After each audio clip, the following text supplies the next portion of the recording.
안녕하세요. 오늘도 서양살롱을 찾아주셔서 감사합니다. 저는 50대의 여성이에요. 어릴 적에 아버지가 돌아가셔서 제가 대학에 갈 때까지 엄마와 둘이 살았어요. 엄마는 저를 위해서 안 해본 일이 없을 만큼 무척이나 열심히 사셨어요. 그러다가 제가 대학에 들어가고 집에 여유가 생기기 시작했고 엄마도 좋은 분을 만나셔서 늦은 나이지만 재혼을 하셨어요. 새아버지도 오래전 혼자 되신 분이었는데 자식들은 해외에 산다더군요. 저는 엄마가 행복을 찾으신 것 같아서 다행이라고 생각했어요. 저만 생각하고 고생하셨던 엄마가 더는 저 때문에 마음 쓰는 일이 없게 하고 싶었어요. 제가 간호학과라 다른 과처럼 놀러 다닐 새가 없이 학교 공부에만 열중해야 했어요. 그리고 국가고시에 합격한 후 어느 중형병원에서 일하게 되었죠. 저는 병원 근처에 작은 방을 얻어서 자취를 하면서 한 달에 한 번이나 두 번 주말에 엄마를 찾아가곤 했어요. 그때마다 새아버지도 저를 반갑게 맞아주셨고 저도 잘 하려고 노력했습니다. 무엇보다 엄마가 편안해 보이고 여유가 생긴 것 같아서 좋았죠. 엄마는 제가 빨리 결혼하기를 바라셔서 여기저기 선자리를 가져오셨어요. 이 사람은 아주 성실하고 직업도 괜찮대. 이번 주말에 한번 만나볼래? 난 아직 일하는 게 좋아. 누구 만날 만큼 병원이 한가하지도 않고. 몇 번이고 거절했지만 엄마는 계속 선자리를 권유하셨고 저는 매번 싫다고 하는 것도 불편해져서 점점 집에 가지 않게 됐어요. 그러다 보니 친구들하고 있는 시간이 더 많아졌죠. 같이 모임을 만들어서 영화도 보러 다니고 여행도 다녔어요. 그 모임에 있는 친구의 소개로 남자를 만나게 됐어요. 집에서 선을 보라며 마련한 자리는 그렇게 싫더니 친구가 그냥 가볍게 만나보라는 건 부담이 없어서 그런지 편한 마음으로 자리에 나가게 되더라고요. 남자는 대학원을 졸업하고 대학교 먹군대에 시간 강사로 나가고 있다고 했어요. 원래 4년제 인문계 대학을 가서 공부하는 게 꿈이었던 저는 지적인 인상을 풍기는 그 남자에게 마음이 끌렸어요. 대학 교수로 자리 잡는 게 꿈이라는 그 사람 말도 너무 멋있게만 들렸고요. 몇 번 만나고 난 후 남자가 사귀자고 하더군요. 서연 씨, 혹시 마음에 든 사람 있어요? 없으면 마음 먹고 계속 만나고 싶어요. 저는 두 말 않고 좋다고 했어요. 마음에 두고 있는 사람이 만나자고 하는데 싫다고 할 이유가 없었으니까요. 저와 그 사람은 1년 넘게 만나면서 서로를 알아갔어요. 그 사이에 싸우는 일도 거의 없었고 성격도 잘 맞고 취향도 비슷했어요. 자연스럽게 그 사람이 저희 집에 인사를 왔고 저도 남자 집에 인사를 가게 됐죠.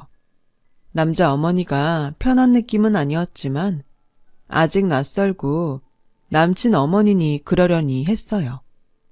그러다가 남자가 먼저 결혼 얘기를 꺼내더라고요. 저도 언젠가는 결혼할 거라고 생각하고 있어서 당연하게 받아들였죠.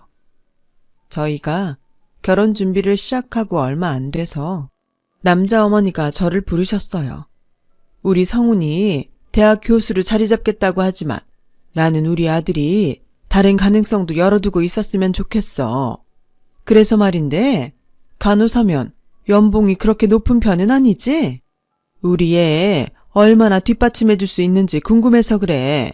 이런 말이 불편하겠지만 다른 일도 아니고 결혼이야. 집안에 새 식구가 들어오는 거고 내 아들 장래에 얼마나 도움이 될지 알고 싶은 건 당연하잖아? 저도 성훈 씨가 원하는 일이라면 뭐든 잘할 수 있게 해주고 싶어요. 하지만 교수가 되는 것도 포기하지 않았으면 좋겠어요. 지금까지 그걸 목표로 삼고 왔으니까요. 어쨌든 너도 우리 애 하는 일이 뭐가 됐든 지원해줄 생각이 있다는 거지? 그런 마음이면 됐다. 성훈이가 간호사인 애를 뭐가 좋다고 그렇게 만나나 궁금했는데 좀 마음이 놓이네. 조금 기분이 상하긴 했지만 제가 그 사람에 비해 학벌이 뒤지는 건 사실이니까 부모 입장에선 그럴 수 있다고 생각했어요. 상견례 때 혹시라도 남자 어머니가 제 직업을 얕보는 말을 해서 엄마에게 상처를 줄까봐 걱정했는데 다행히 그런 일 없이 무사히 끝났죠. 저희는 많은 사람들의 축복 속에서 결혼식을 치렀어요. 신혼생활도 다른 부부들처럼 평범한 날들이 이어졌어요. 그렇게 8개월 정도 지났을 때 시어머니가 갑자기 제가 일하는 병원에 찾아오셨더군요. 얘, 너 대출 좀 받을 수 있니? 성훈이가 사업을 하게 될 것 같다. 네? 그게 무슨 말씀이세요?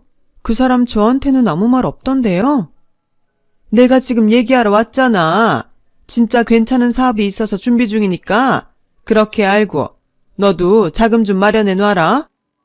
어안이 벙벙해서 제대로 대답도 못하고 다시 병원으로 돌아왔어요.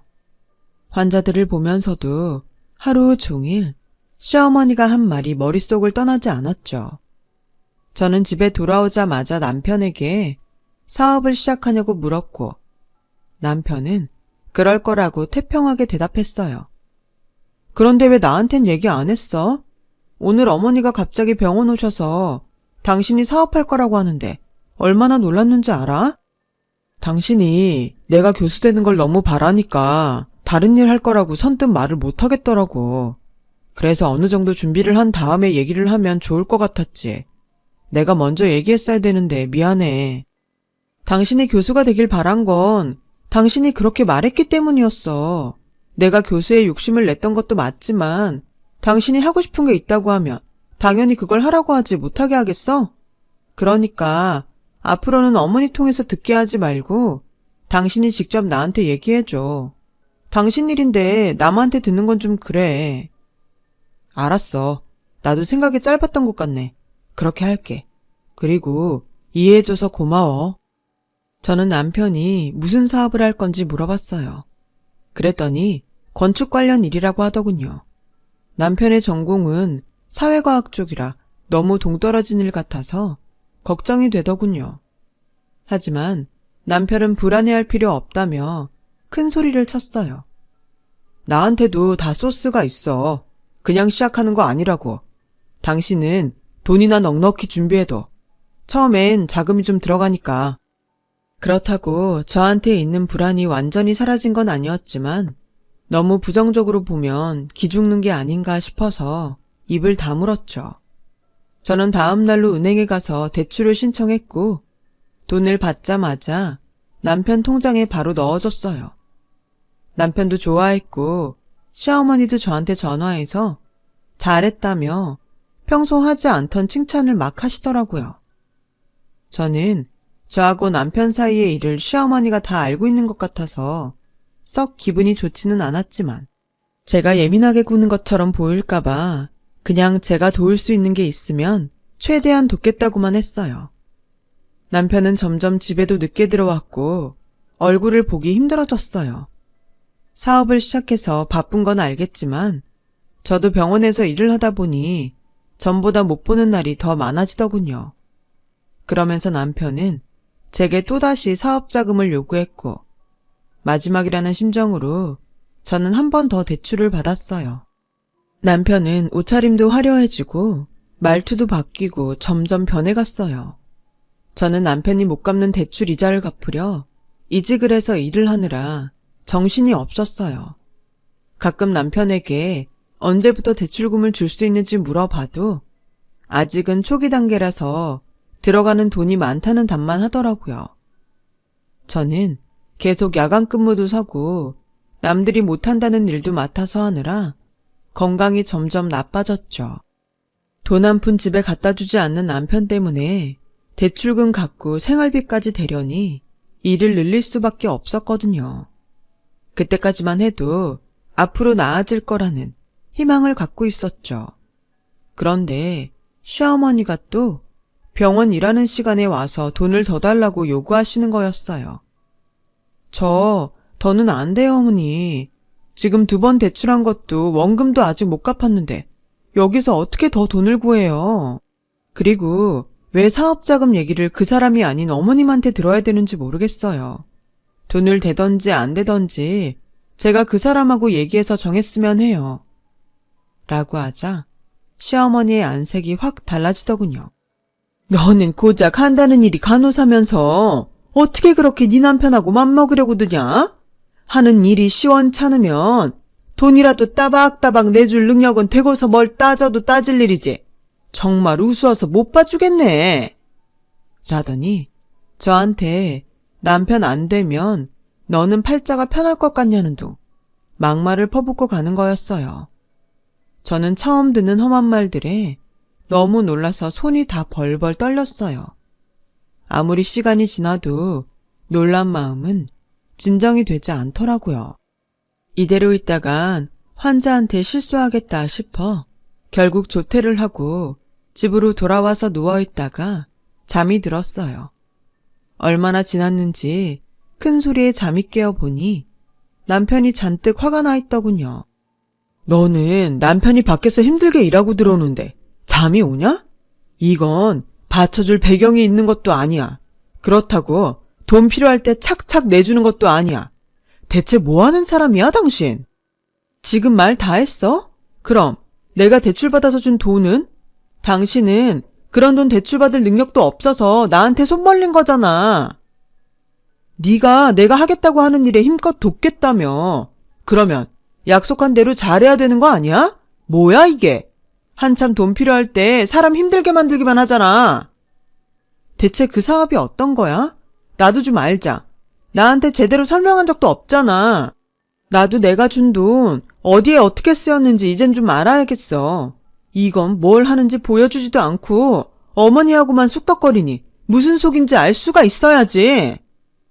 지금 내가 엄마하고 얘기하는 것까지 감시하겠다는 거야? 와, 당신 그렇게 안 봤는데 무서운 사람이었구나. 라며 적반하장으로 나오는데 정말 속이 터질 것 같았어요. 남편은 끝내 무슨 사업인지 얘기해주지 않았고 저와 싸우다 말고 집을 나가고 말았어요. 저는 남편이 혹시 돌아올까봐 계속 잠을 못 자고 기다렸지만 남편은 날이 밝고 제가 출근할 시간까지 오지 않더군요. 어쩔 수 없이 저는 남편 제일 친한 친구에게 전화를 걸었죠. 남편이 부동산 투기를 한다는 사실을 알게 됐어요. 재수씨, 모르고 있었어요? 그 자식 지 엄마가 자꾸 바람 넣어서 부동산 쪽으로 완전 빠진 것 같던데요? 땡땡동에 사무실이 있다고 들었는데 그쪽에 한번 찾아가 보세요. 저는 너무 기가 막혀서 말도 안 나왔어요. 건축 관련이라는 건 오래된 건물을 사서 리모델링을 해서 다시 파는 걸 그렇게 말한 거였더라고요. 거기에 땅 투기에도 손을 댔다는데 그런 걸 어떻게 한마디도 하지 않을 수가 있는지 배신감이 들었어요. 제가 반대할까봐 그랬다고 해도 제가 준 돈이 어떻게 쓰이는지 전혀 몰랐다는 게 너무 분하고 화가 나더군요. 너무 믿었던 거죠. 병원 근무가 끝나자마자 정신없이 택시를 타고 남편 사무실이 있다는 곳으로 갔어요. 막상 사무실 앞에 도착하니 들어갈 용기가 나지 않아 망설이고 있는데 얼마 지나지 않아서 남편이 밖으로 나오는데 혼자가 아니었어요. 보기에도 세련되고 돈 많아 보이는 여자가 남편 옆에 있었어요. 두 사람은 고급 외제 승용차를 타고서 어디론가 가더군요. 저는 다시 택시를 타고 두 사람을 쫓아갔어요. 도착한 곳은 고급 레스토랑이었는데 시부모님과 시댁 식구가 있더군요. 보니까 잘 모르는 시댁 친척분 생일 잔치더라고요. 저는 바로 그 자리에 쳐들어가서 남편을 찾았죠. 그랬더니 오히려 절 이상한 사람 취급하는 거였어요. 당신이 여기가 어디라고 와? 여기가 얼마나 격식 있는 자리인데. 그러면 당연히 내가 와야지. 이 여자는 누구야? 내 사업 파트너야. 여기서 소란 피우지 말고 잠깐 나가. 라고 했고 시어머니까지 와서 절더러 나가자고 하더군요. 이런 자리는 아무래도 성훈이한테 더 걸맞는 사람이 좋겠다 싶어서 오늘 하루 세영 씨한테 부탁했어. 근데 네가 이러면 어떡하니? 라는 시어머니 말에 정말 더는 할 말을 잃었어요. 친척 생일잔치가 그렇게 격식 있는 자리인가요? 그날로 짐을 싸서 친구 집으로 갔어요.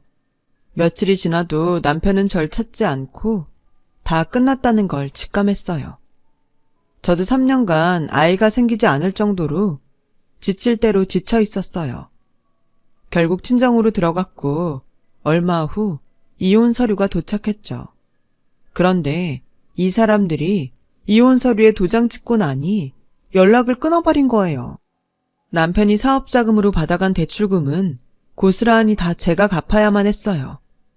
남편도 시댁도 다 이사를 가버렸고 저는 혼자서 발만 동동 구르는데 새아버지가 어떻게 아셨는지 제게 통장을 건네셨어요. 이거 어차피 너에게 주려던 건데 좀 일찍 받는다고 생각해라. 이렇게 많은 돈을 왜 저한테 주세요? 괜찮아요. 저 일도 할 수 있고 좀 힘들어서 그렇지 제가 다 갚을 수 있어요. 나는 너를 내 친자식처럼 생각하고 있어. 자식이 힘든데 그 정도도 못 해주냐? 결혼하고 지금까지 돈 갚는다고 고생만 했는데 받아둬라.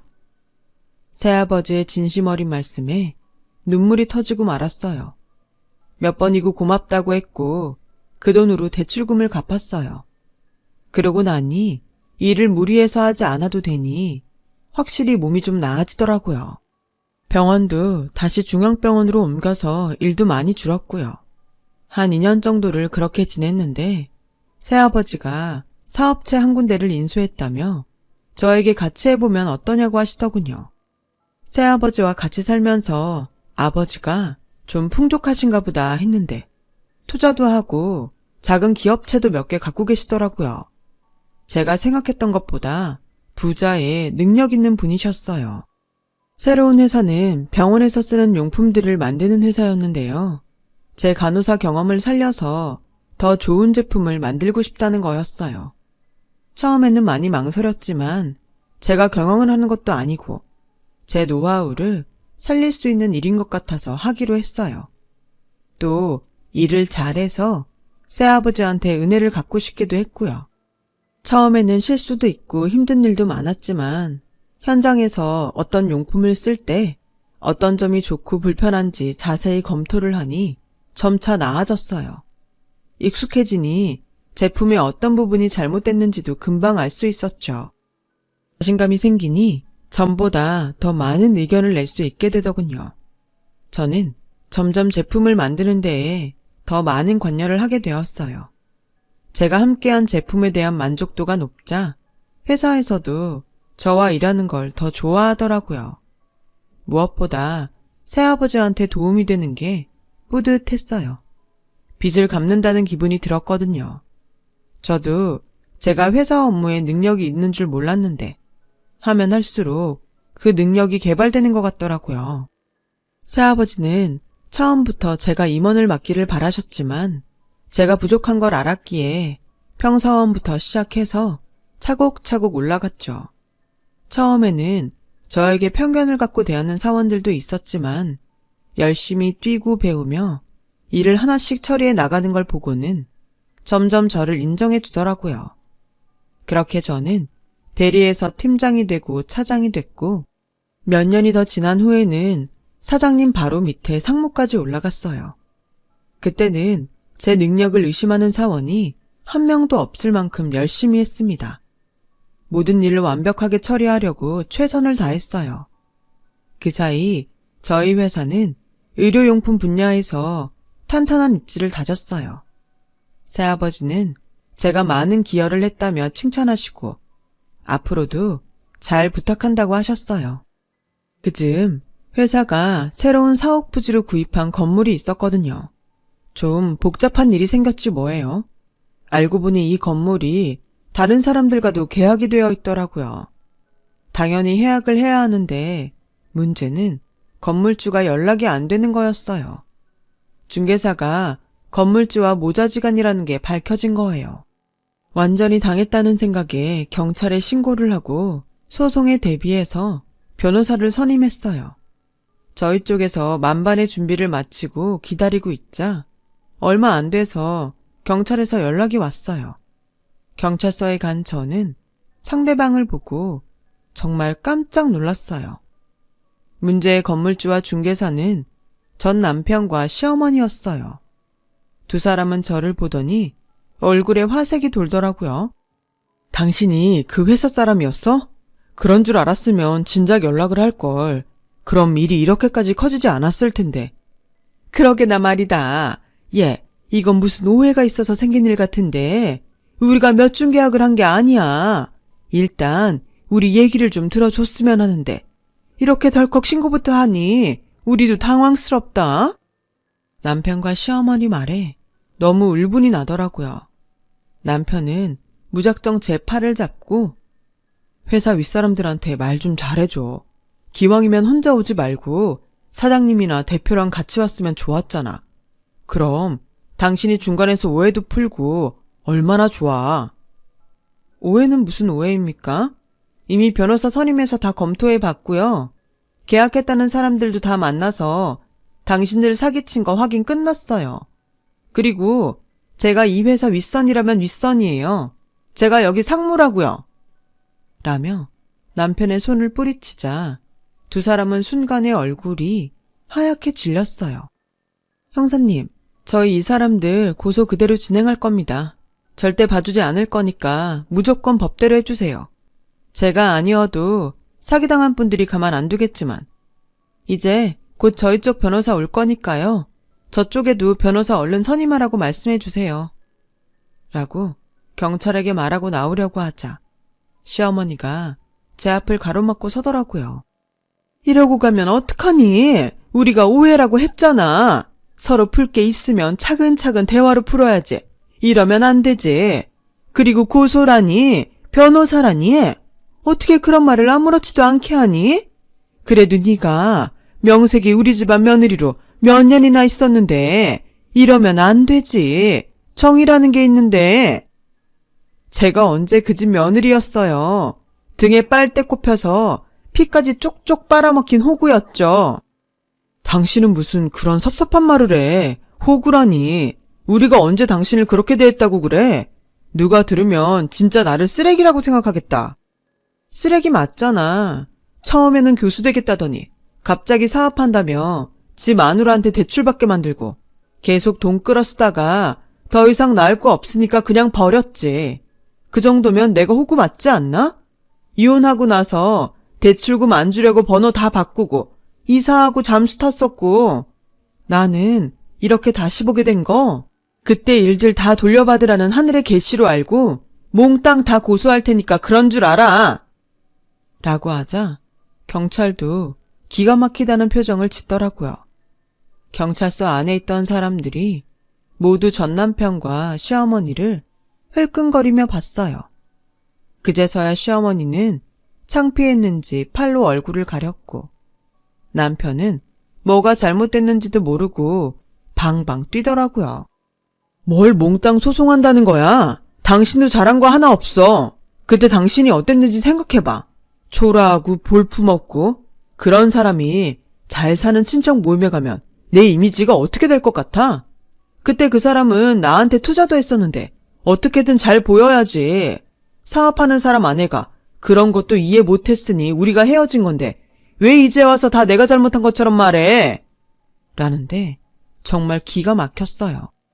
저는 남편은 상대도 하지 않고 경찰한테 대고 형사님, 제가 이 집 식구들 싹 다 사기 결혼으로 고소하고 싶거든요. 이혼하고 10년 지났어도 고소 가능하죠? 그렇게 해주세요.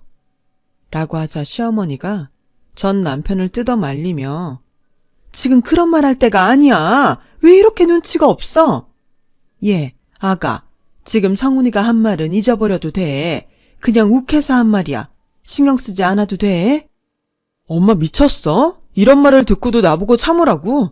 나보고 사기쳤다잖아. 내가 지한테 되게 잘못한 것처럼 말하잖아. 시어머니는 계속 전 남편한테 조용히 하라며 저한테 싹싹 빌더라고요. 예, 정말 미안했다. 그땐 우리가 생각이 짧았어. 그러니 이번 한 번만 봐주면 안 되겠니? 이렇게 부탁한다, 아가야. 할머니, 저 댁의 아가도 아니고 이건 봐줄 일도 아니에요. 이건 엄연히 범죄예요. 이 일 인정 안 하고 계속 버티면 예전에 저한테 했던 일들 하나하나 다 소송 걸 테니까 그렇게 아세요. 그렇게 저는 경찰서를 나왔고 뒤늦게 남편은 자기 실수를 깨달았는지 저한테 계속 연락을 하더라고요. 저는 받아주지 않았고 건물 사기부터 해결했어요. 사기 결혼권은 입증이 힘들고 오래전 일이라서 어렵다는 건 알고 있었어요. 그냥 소송을 걸어본 것만으로도 뭔가 후련해지더군요. 결국 시어머니와 전 남편은 저와 저희 식구에게 머리를 조아리며 사과했어요. 법대로 처벌도 받았고요. 두 사람은 나란히 징역 1년을 구형받았고 집행유예도 되지 않았어요. 워낙 많은 사람이 당했고 죄질이 나빴기 때문이라더군요. 나중에 들리는 얘기로는 집안 재산도 다 말아먹고 교도소에서 나와서는 아무한테도 알리지 않고 어디로 갔다더군요. 저는 그 후로 뒤늦게 좋은 사람을 만나서 결혼식을 올리고 행복하게 살고 있어요. 친구처럼 인생의 동반자로 평생을 함께하기로 했죠. 새아버지와 엄마도 건강히 잘 지내고 계시고요. 이렇게 돌아보니 삶에는 인과응보라는 게 있더라고요. 저도 잊지 않고 좋은 일 많이 하면서 좋은 사람들과 행복하게 살고 싶습니다. 제 얘기는 여기까지입니다. 들어주신 분들 모두 감사드리고 행복하고 좋은 일만 있기를 매일 기원할게요. 오늘도 좋은 시간 보내세요. 여러분, 사연 댓글에 응원과 현명한 조언 부탁드려요. 좋아요와 구독은 저에게 큰 힘이 됩니다. 오늘도 좋은 일 가득하세요.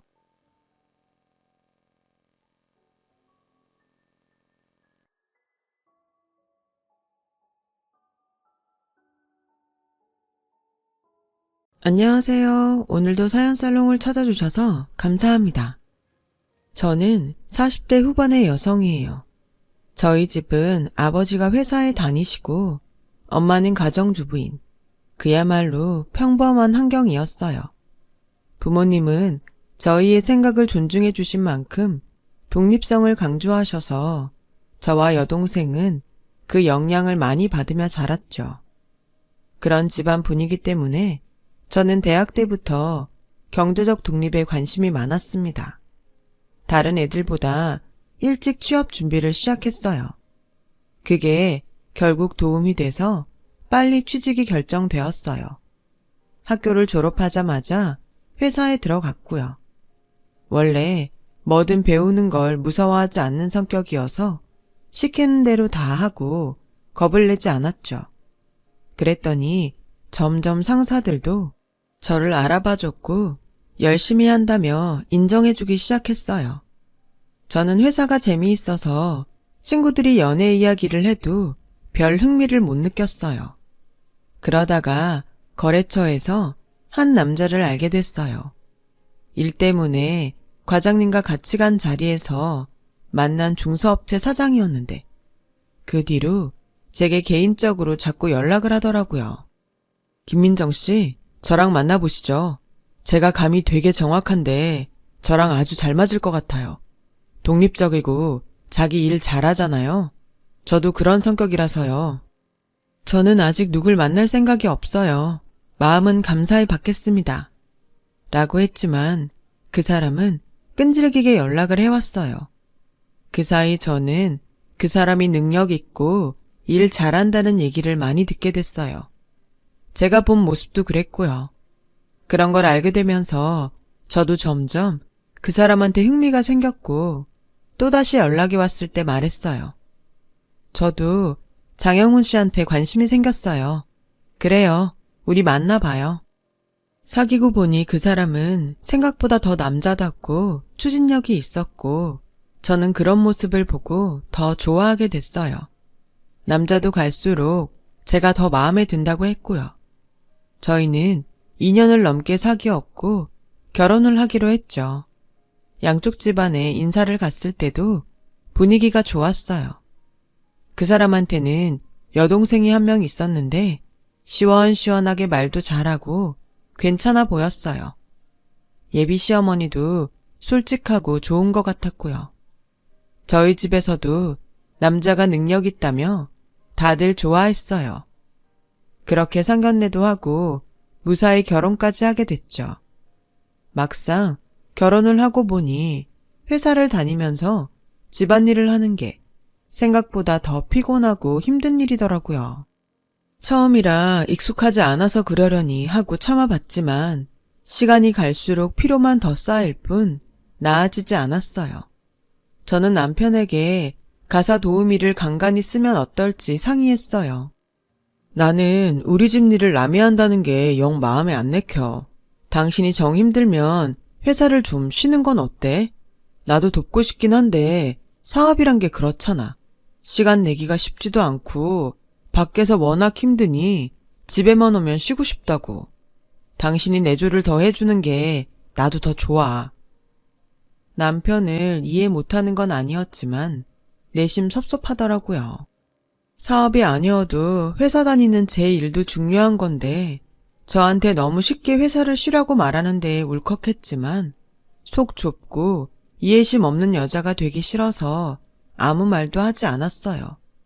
또 신혼부터 잔소리나 하는 와이프라는 소리도 듣기 싫었고요.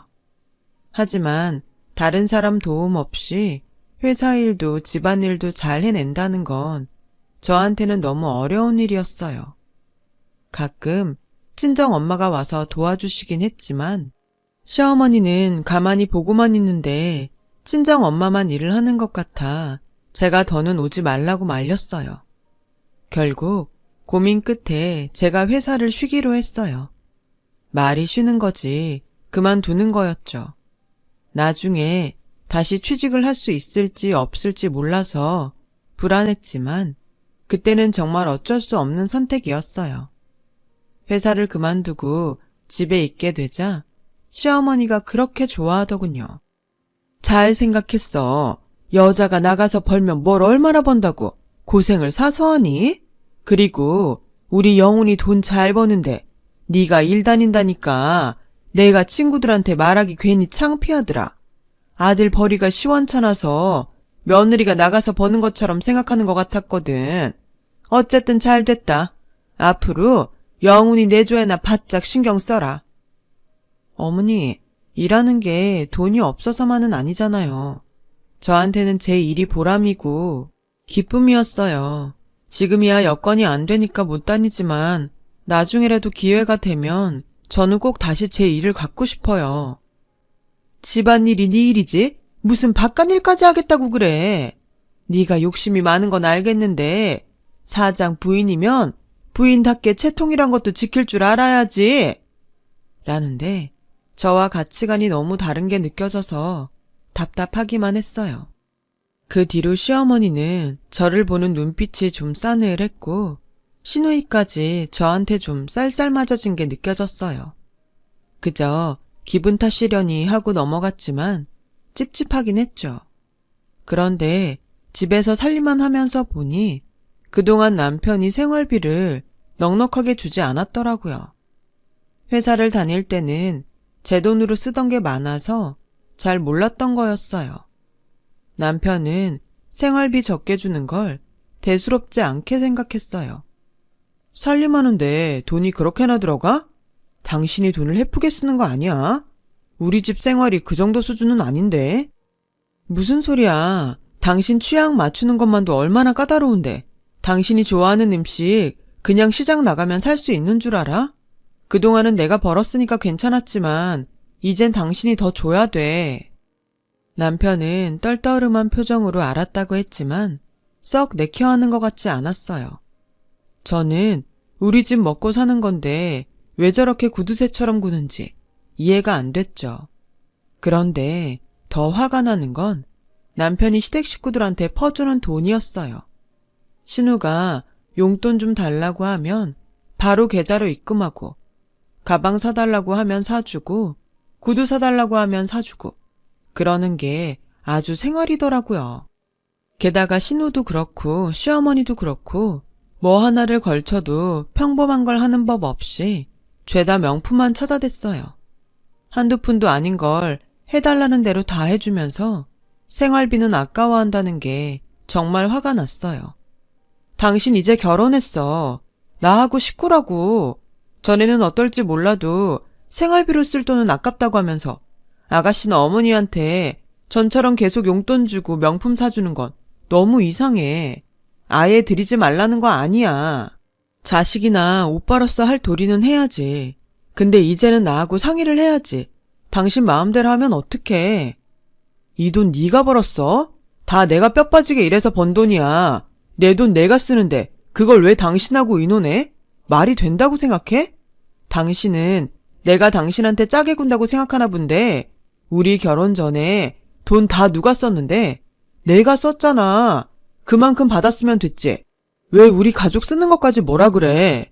당신 이것밖에 안 되는 사람이었다니. 진짜 실망이다. 뭐? 실망? 이것밖에 안 돼? 무슨 말을 그렇게 해? 그리고 당신은 이제 나하고 가족이잖아. 결혼 전에 당신 돈 썼다는 것도 그래. 그럼 그 돈 쓴 거 생각하고 내가 생활비 그렇게 많이 되는 거 알면서도 가만히 있었고 지금도 돈 주기 아깝다는 거야? 뭐야? 꼭 그렇다기보다 당신이 너무 계산적으로 따지고 드니까 하는 말이야. 나 사업 일으키는데 집에서 많이 도와줬다고. 그럼 우리 집에서도 이제 나한테 받고 싶을 거 아니야. 그런 걸 이해 못하니까 하는 소리야. 아예 하지 말란 말이 아니라니까 그러네. 그렇게 제자리에 뱅뱅 도는 말싸움이 계속되었어요. 남편은 제가 뭐라고 하거나 말거나 상관하지 않고 시댁에 자기 하고 싶은 대로 다 하더군요. 그런데도 시어머니는 뭐가 그렇게 부족한지 명절이나 생일 때만 되면 저한테 명품 가방이나 옷을 요구하셨어요.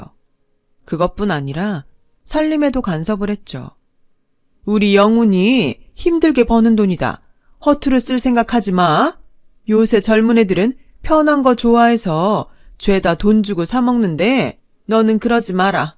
남편이 벌어다 준 돈 귀한 줄 알아야 잘 사는 거야. 어머니, 그 사람이 쓰고 싶은 대로 쓸 만큼 주지도 않아요.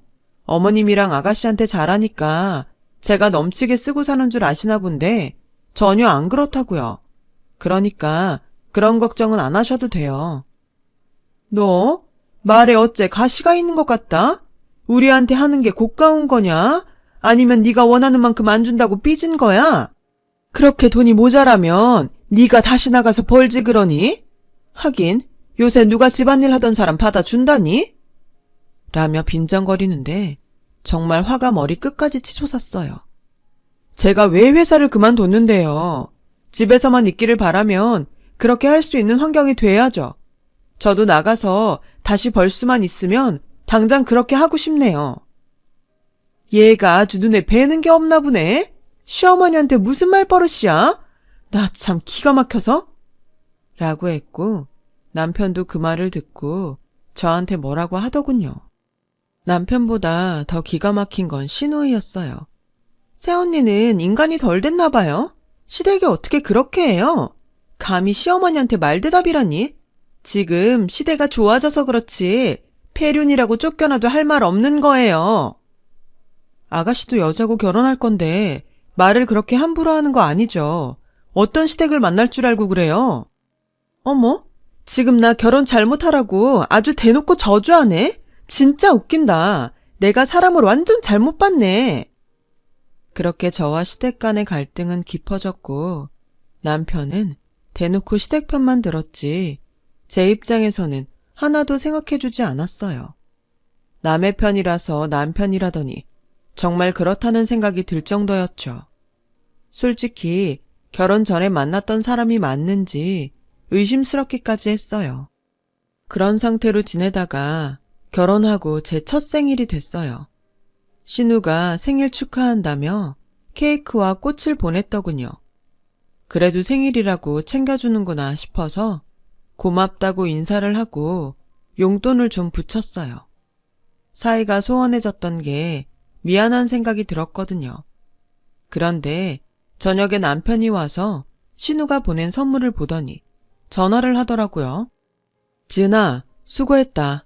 네가 갖고 싶다던 그 가방 내가 내일 당장 사줄게. 당신 지금 그 전화 뭐야? 가방이라니? 내가 어제 지은이한테 부탁 좀 했거든. 오늘 당신 생일인데 내가 늦을 것 같아서 케이크하고 꽃 좀 사서 보내달라고.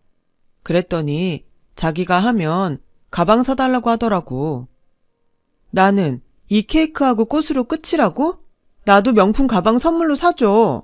솔직히 당신이 언제 나 명품 하나 사줘 본 적 있어? 당신은 이제 집에 있는 사람인데 그런 게 뭐가 필요해? 생일이라고 챙겨준 성의는 모르고 가방을 사달라고? 진짜 당신도 너무한다는 생각 안 들어?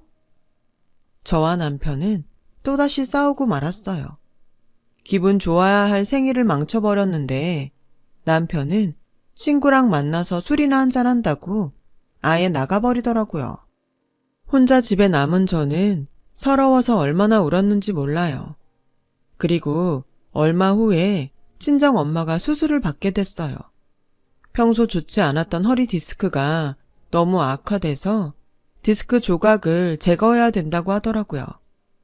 위험한 수술은 아니라고 하지만 그래도 나이 드신 엄마가 수술 때문에 입원하니 여러 가지로 걱정이 됐어요. 수술을 시작해서 나올 때까지 저는 계속 떨리는 마음으로 기다렸어요. 근데 남편은 전화 한 통을 하지 않더라고요. 엄마가 입원을 하고 하루가 지나서야 퇴근길에 잠깐 들렀는데요. 병원 근처 과일 가게에서 교란봉지 사온 게 다였어요. 갑자기 시어머니가 감기 걸렸을 때 남편이 백화점에서 꿀을 샀던 게 생각났어요. 겨우 교란봉지 내밀면서 할 일 다 했다는 듯이 그렇게 구는 남편을 보면서 얼마나 화가 났는지 몰라요. 저는 당장에 귤봉지를 남편 얼굴에 집어 던지고 싶은 걸 참으며 집에 간다는 남편을 따라 병원을 나왔어요. 당신은 우리 집이 우스워? 수술받고 입원하신 엄마한테 겨우 귤한봉지가 뭐야? 당신 어머니한테는 감기만 걸려도 백화점에서 최고급 꿀 사서 들고 가는 사람이잖아. 또 시작이네. 진짜 피곤하다. 그럼 네가 벌어서 사주던가. 그렇게 내 돈으로 생색을 내고 싶어? 아, 그래? 생색? 알았어. 앞으로는 나도 당신 집에 생색 안 낼 테니까 그렇게 알아. 저는 그 이후 시댁 식구 생일도 명절도 챙기지 않았고 몇 달 지나자 시어머니와 신우가 찾아와서 저한테 못됐다고 난리를 쳤어요. 그 사람하고 얘기 다 한 거예요. 저는 친정 챙기고요. 그 사람은 시댁 챙기고요. 각자 자기 집은 자기가 알아서 하자고요. 진짜? 뭐 이런 게 다 있어? 지은아, 영훈이한테 전화해. 당장 이혼하라고 해. 시어머니와 신우는 저에게 삿대질을 하며 막말을 해대더라고요. 얼마 후 저와 남편은 이혼을 하게 되고 말았어요. 신우는 그 와중에도 저희 집에 와서 값나가는 물건을 죄다 빼가더라고요. 언니가 번 돈으로 산 것도 아니잖아요. 이게 다 오빠 돈인데 하나라도 빼돌릴 생각 하지 말아요. 라더니 시어머니까지 합세해서 결혼할 때 받은 반지 귀걸이까지 싹 걷어가더라고요. 저도 치사해서 가져갈 생각은 전혀 없었지만 시댁 식구들 행동은 너무 기가 막히고 말이 안 나왔어요.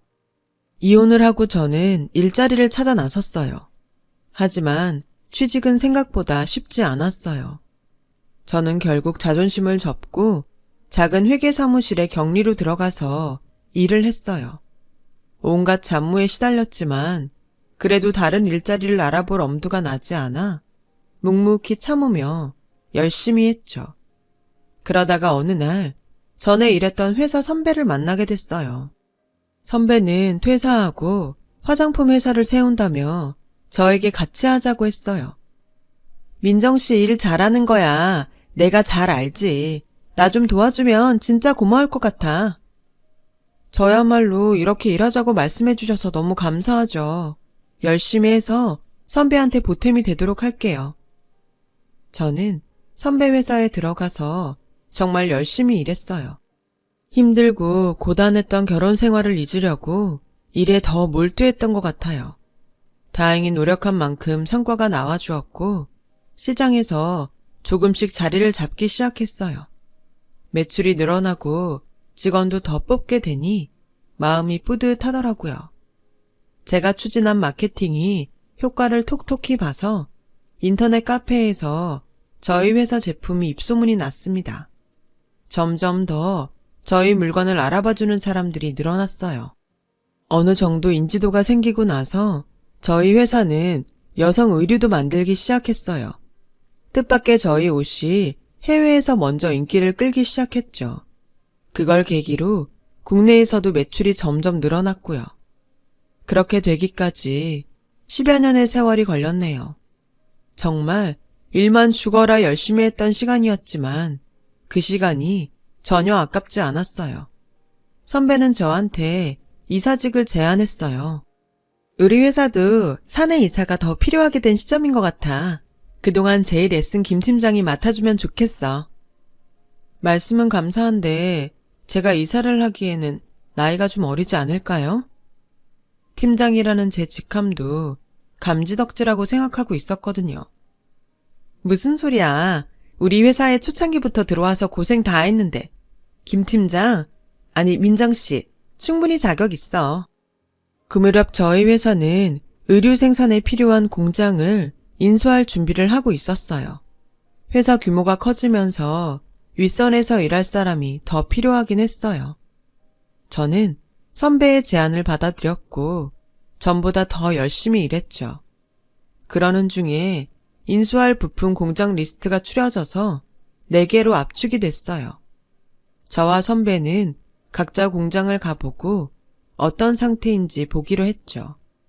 추려져서 올라온 공장 목록들을 보다가 깜짝 놀랐어요. 공장 중 한 곳의 대표에 전 남편 이름이 있더라고요. 회사 이름이 전하고 달라서 전혀 생각 못하고 있었는데 그렇게 보게 되니 너무 당황스러웠어요. 혹시 동명이인인가 하고 확인해 봤더니 전 남편 회사가 맞더군요. 저는 혹시나 하는 마음에 전 남편 회사를 재조사했어요. 그랬더니 처음부터 너무 안일하게 운영을 해서 몇 년 전부터 적자가 쌓이기 시작했고 어떻게 해볼 수 없게 된 지경에 이르렀더라고요. 공장 시스템도 너무 관리가 안 돼서 엉망이었고 기계도 관리 미흡으로 제대로 된 게 없다는 결과가 나왔어요. 저는 그 내용을 토대로 전 남편의 공장은 방문 목록에서 빼기로 했어요. 선배도 그게 좋겠다고 했고요. 그렇게 일을 진행하며 바쁘게 시간을 보내고 있는데 어느 날 회사 앞에서 누가 저를 부르더군요. 전 남편이었어요. 그 사람은 저를 보자마자 손부터 덥석 잡더라고요. 이게 얼마만이야. 이렇게 다시 보니 반갑네. 얘기 들었어. 이 회사 이사라며? 내가 부탁이 있어서 왔어. 그러길래 저는 손을 뿌리쳤어요. 부탁이요? 저랑 부탁 같은 거 할 사이 아니잖아요? 뭘 또 그렇게 얘기해, 사람 섭섭하게. 여기서 이럴 게 아니라 어디 들어가서 천천히 얘기하자. 들어가긴 어딜 들어가. 무슨 수작이야. 그쪽하고 할 얘기 없으니까 자꾸 친한 척 좀 하지 말았으면 좋겠는데? 라고 하자 전 남편은 당황했고 저는 얼른 회사로 들어와 버렸어요. 그랬더니 잠시 후 남편이 사무실로 찾아왔더군요. 그러지 말고 잠깐만 시간을 좀 줘. 우리 공장 왜 와보지도 않는다는 건지 궁금해서 알아보다가 당신이 여기 이사라길래 이렇게 직접 찾아온 거라고. 왜 안 가보는지 그쪽이 더 잘할 텐데? 처음에 냈던 서류 다 엉터리잖아. 기계도 괜찮고 관리도 잘 된 것처럼 꾸며서 먼저 우리 대충 눈속임하려고 했던 게 그쪽이니까 우리가 그런 것도 다시 안 알아봤을 것 같아? 우리 회사가 이제 좀 컸다고 우습게 봤나 본데 그쪽 생각처럼 호락호락하지 않다는 걸 알아야지. 라고 하자 전 남편은 안색이 하얗게 변하면서 어쩔 줄 모르더군요. 저기 그러지 말고 다시 한번 검토해줘. 부족한 부분은 내가 어떻게든 메꿀 테니까. 기회를 줘. 안 그러면 나 정말 끝장이야. 다 낡고 부서진 기계를 어떻게 메꾸는데? 이제 와서 새 걸로 바꿀 돈도 없잖아. 그런 돈이 있었으면 내놓지도 않았겠지. 자기 돈 한 푼 두 푼 나가는 거 그렇게 아까워하던 사람이 공장은 어떻게 그런 식으로 운영했대? 됐으니까 귀만 가보세요, 박영훈 씨. 라고 말하자 전 남편은 그제야 어쩔 수 없다는 듯 돌아서서 가더군요. 하지만 그게 끝이 아니었어요. 다음에는 신우와 시어머니가 차례대로 절 기다리고 있더군요. 신우는 다른 공장 방문을 하려고 나가는 저를 다짜고짜 붙잡고 울고불고 난리를 쳤어요. 새언니, 예전에 오빠랑 사이 나빠져서 이혼했다고 이러는 거 다 알아요. 어떻게 사람이 그래요? 그래도 한때 같이 살던 사람이잖아요. 새언니, 원래 이렇게 매정한 사람 아니었잖아. 사람이 돈 좀 벌더니 변해도 너무 변했네요. 이봐요. 이혼한다고 대개 오빠 돈으로 산 거라면서 집에 와서 물건 다 빼가던 사람이 할 소리는 아니죠. 매정하다고? 난 철저하게 조사하고 그걸 가지고 결정한 일이니까 그렇게 알라고. 자꾸 이런 식으로 사람 괴롭히면 경찰 부를 거야? 라며 겨우 뿌리쳤는데 시어머니는 어떻게 알고 집 앞까지 왔더라고요. 네가 예전 일로 꽁에 있는 것 같은데 그땐 그럴만 했잖니. 너도 이제 일하고 있으니 잘 알 거 아니야. 수고해서 돈 버는 게 얼마나 힘들어. 그렇게 번 돈 조금만 아껴 쓰자고 했던 건데 너무 담아두지 마라. 우리 영훈이 한 번만 도와줘. 그게 너한테도 좋지 않겠어? 부실한 공장 비싼 돈 주고 인수하는 게 저한테 뭐가 좋을 게 있어요? 이보세요. 저도 그때 벌만큼 벌던 회사 댁들 때문에 그만두고 다시 여기까지 오기 얼마나 힘들었는데요. 당신이 그랬지? 수고해서 번 돈 아깝다고. 그럼 우리 회사 돈은 무슨 쉽게 번 돈인 줄 알아? 사람들이 염치가 있어야지. 폐물로 받았던 것까지 싹싹 긁어서 뺏어가던 사람들이 무슨 생각으로 이렇게 찾아오는지 모르겠네. 이만 가주세요.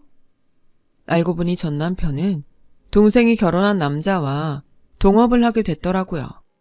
그러면서 회사 이름도 바꿨는데 그 남자가 여기저기 헤프게 돈 뿌리며 투자자랍시고 사람들 모아서 놀러 다니고 공장은 돌보지 않고 그렇게 술 마시러 돌아다녔다고 해요. 그러다가 회사는 점점 재정 상태가 나빠지고 망하기 직전까지 갔다더라고요. 결국 전 남편 공장은 완전히 부도가 났고 여동생 남편은 미리 자기 돈을 챙겨놨다가 혼자 잠적했다고요. 전 남편 가족은 여기저기 뿔뿔이 흩어졌다더군요. 재혼했던 여자하고도 헤어졌고요. 그 이후로는 들은 소식이 없네요. 저는 일하느라 재혼도 하지 않고 혼자 살았지만 충실하게 제 인생을 채웠다고 생각하기 때문에 아무런 후회도 하지 않고 있어요. 그리고 얼마 전에 좋은 남자친구도 생겼고요. 결혼까지도 생각하고 있답니다. 저를 가족으로 받아들이지도 못하면서 그럴 준비도 안 되어 있으면서 가족한 그 사람의 모습이 믿기만 했었는데 예전 일을 털어놓으니 속이 좀 후련하네요. 훌훌 털고 제 인생 더 열심히 살아보렵니다. 긴 이야기 들어주신 분들 모두 감사하고요. 다들 건강하시고 좋은 일만 있었으면 좋겠어요. 모두 행복하세요. 여러분, 사연 댓글에 응원과 현명한 조언 부탁드려요. 좋아요와 구독은 저에게 큰 힘이 됩니다. 오늘도 좋은 일 가득하세요.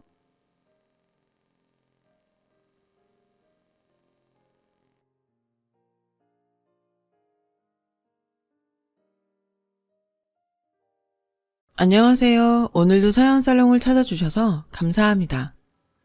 40대 여성이에요. 제가 워낙 일 욕심이 많아서 결혼이 다른 사람들에 비해 늦었어요. 사실 결혼도 할지 말지 고민이 많았는데 남편과 제가 인연이 있었는지 교제 중에 임신을 하게 되었고 찾아온 생명에 차마 나쁜 생각을 할 수 없어서 결혼을 하게 되었어요. 저와 남편은 동갑내기예요. 그래서 처음 만났을 때부터 말이 잘 통했고 설레는 감정보다는 재미있고 편안했어요. 30을 훌쩍 넘기고 하는 연애라 그런지 절절한 사랑보다는 그런 편안함이 좋더라고요. 제가 결혼을 망설였던 건 제가 다니던 직장 때문이었어요. 제가 잡지사에서 취재와 편집 일을 하고 있었거든요. 바쁠 때는 월요일에 출근해서 수요일, 혹은 목요일에 퇴근할 정도로 일에 치여 살았어요. 그래도 매달 완성된 잡지를 보면 그 기쁨과 보람은 이루 말할 수 없었죠. 저는 그렇게 제 일을 많이 좋아했어요. 그런 제가 임신을 했으니 현실적인 고민을 하지 않을 수가 없었어요. 이런 생활을 하는 제가 누군가의 아내이자 엄마, 한 집안의 며느리 역할을 잘할 수 있을까 걱정이 되었거든요. 제가 이런 걱정을 했던 건 그동안 선배들을 통해 그게 불가능하다는 걸 수없이 봐왔기 때문이에요. 저에게 결혼은 직장과 바꿔야 얻을 수 있는 거라서 고민이 됐어요. 하지만 독실한 기독교 신자인 제 부모님은 저의 임신을 결혼을 하라는 신의 계시로 받아들이셨죠. 그리고는 일을 그만두고서라도 결혼을 하라며 등을 떠미셨어요. 사실 제 부모님께서는 하나뿐인 딸이 나이는 먹어가는데 결혼도 안 하고 일만 하다 혼자 늙어 죽을까봐 걱정이 많으셨거든요. 그러던 차에 제가 임신을 했으니 얼마나 반가우셨겠어요. 그래서 매일 새벽에 감사기도를 드리러 교회에 가실 정도였어요. 그리고 제 임신 소식에 기뻐했던 또 한 사람이 있었어요. 바로 제 남편이었죠. 남편은 무조건 자신을 믿고 의지하라고 했어요. 저는 이렇게 기뻐하는 사람들을 보며 용기를 내보기로 결심했어요. 제 목표는 무조건 결혼과 일, 두 마리 토끼를 잡는 거였어요. 이런 이야기하기 좀 부끄럽지만 제가 그 분야에선 나름 잘 나갔거든요. 저는 제가 좋은 선례를 남겨 후배들에게 결혼해도 마음껏 일을 할 수 있다는 희망을 주고 싶었어요. 그렇게 생각하니 평소 긍정적이었던 저는 더 이상 두렵지 않았어요. 오히려 벌써부터 주변에서 대단하다고 박수 쳐주는 그림만 머릿속에 그려졌죠. 무엇보다 코드도 잘 맞고 늘 친구 같은 남편이 곁에 있으니 앞으로의 제 인생이 설레기까지 했어요. 당시 남편은 의료 보조기 회사의 과장이었는데 입사 후 꾸준히 거래처가 늘어서 회사에서도 평판이 괜찮았어요. 남편은 영업이 적성에 맞는다고 했고 열심히 일하는 남편을 옆에서 볼 때마다 남자 하나는 잘 골랐다는 생각을 했어요. 그렇게 결혼 준비를 하던 저는 뱃속의 아이가 쌍둥이라는 걸 알게 되었어요. 아무리 사람 일은 예측할 수 없다지만 제가 쌍둥이 엄마가 될 거라고는 상상도 못한 일이라 쇼킹했어요. 쌍둥이라 그런가 배는 개월수보다 훨씬 빨리 불러왔어요. 조금이라도 무리를 하면 배가 뭉치고 하혈을 하는 등 저의 임신 기간은 그리 만만치 않았어요. 그래서 신혼여행도 미루고 결혼식만 겨우 올리고 신혼생활에 들어갔어요. 처음 하는 살림은 매일 실수투성이었고 나날이 심해지는 입덧에 가스불도 제대로 켤 수 없을 정도였죠. 보다 못한 친정엄마가 저희 집에 오셔서 반찬과 청소를 대신 해주시고는 했죠. 그런데 그 사실을 안 시어머니께서 그러시는 거예요. 요즘은 농사일이 없으니 당분간 서울에 올라오셔서 챙겨주시겠다고요. 사돈한테 신세 지는 게 죄송하다면서요. 저는 그때까지만 해도 시어머니의 배려에 감사한 마음이었어요. 아무래도 아직은 남편이 친정엄마의 음식보다는 시어머니 음식이 입에 잘 맞을 테니 겸사겸사 잘 됐다 생각했고요. 하지만 곧 제가 틀렸다는 걸 알게 되었죠. 걱정해 주시는 것처럼 말씀하셨지만 함께 살아보니 그게 아니더라고요. 결과적으로는 제 발로 시월드 문을 열고 들어간 꼴이었어요. 시어머니는 누가 옆에 있든 말든 속의 말을 혼잣말처럼 툭툭 내뱉으셨어요. 처음엔 얼마나 당황스러웠는지 몰라요. 누가 시킨 것도 아닌데 저는 시어머니의 혼잣말을 못 들은 척 했어요. 어머님이 오시고 얼마 뒤부터 저희 집 살림은 모두 시어머님 뜻에 따라 위치까지 모조리 바뀌었어요. 시어머니가 저희 집에 오신 건지 저희가 시댁에 간 건지 착각이 들 정도였죠. 여기까지는 그래도 참을 수 있어요. 문제는 제 입덧이었죠. 아침에 일어나 방문을 여는 순간부터 풍기는 음식 냄새에 저는 매일 아침마다 변기에 인사를 해야 했어요. 제대로 식사를 못하는 건 물론 비위가 상해 하루 종일 힘들었어요. 그렇게 결혼하고 첫 잡지 마감을 앞둔 마지막 주가 되었어요. 입덧이 심하고 몸이 무거운 임산부라도 마감 앞에서는 다른 직원과 똑같았어요. 저는 야근 근무에 커피도 마시지 못한 채 일에 몰두하고 있었어요. 그때였어요. 시어머니한테 전화가 걸려왔어요. 얘 아가, 너 많이 늦니? 죄송해요. 오늘은 많이 늦을 것 같아요. 죄송하기는 일하는 네가 고생이지. 몸도 무거운데 너무 무리하지 마라. 생각해보니 정신이 없어서 시어머니께 야근한다는 말도 못했더라고요. 그런데도 일하는 며느리를 이해해 주시니 그동안 쌓였던 불만이 언제 있었냐는 듯 사라질 정도였죠. 직장 동료들은 요즘 시어머니가 센스 있으시다며 저에게 부럽다고 했어요. 저는 임신을 하고도 이렇게 집에서 일하는 걸 인정받는 모습을 보일 수 있어서 어깨가 으쓱했어요. 하지만 이건 제 착각이었어요. 남편의 자켓을 세탁소에 맡기려고 주머니를 뒤지다가 초밥집, 영화관, 커피숍 영수증이 나왔고 그날의 비밀을 알게 되었거든요. 제가 마감 때문에 바쁜 걸 아는 남편이 시어머니께 야근한다고 알렸다더군요. 그랬더니 시어머니께서는 반색하시며 그래? 그거 참 잘 됐구나.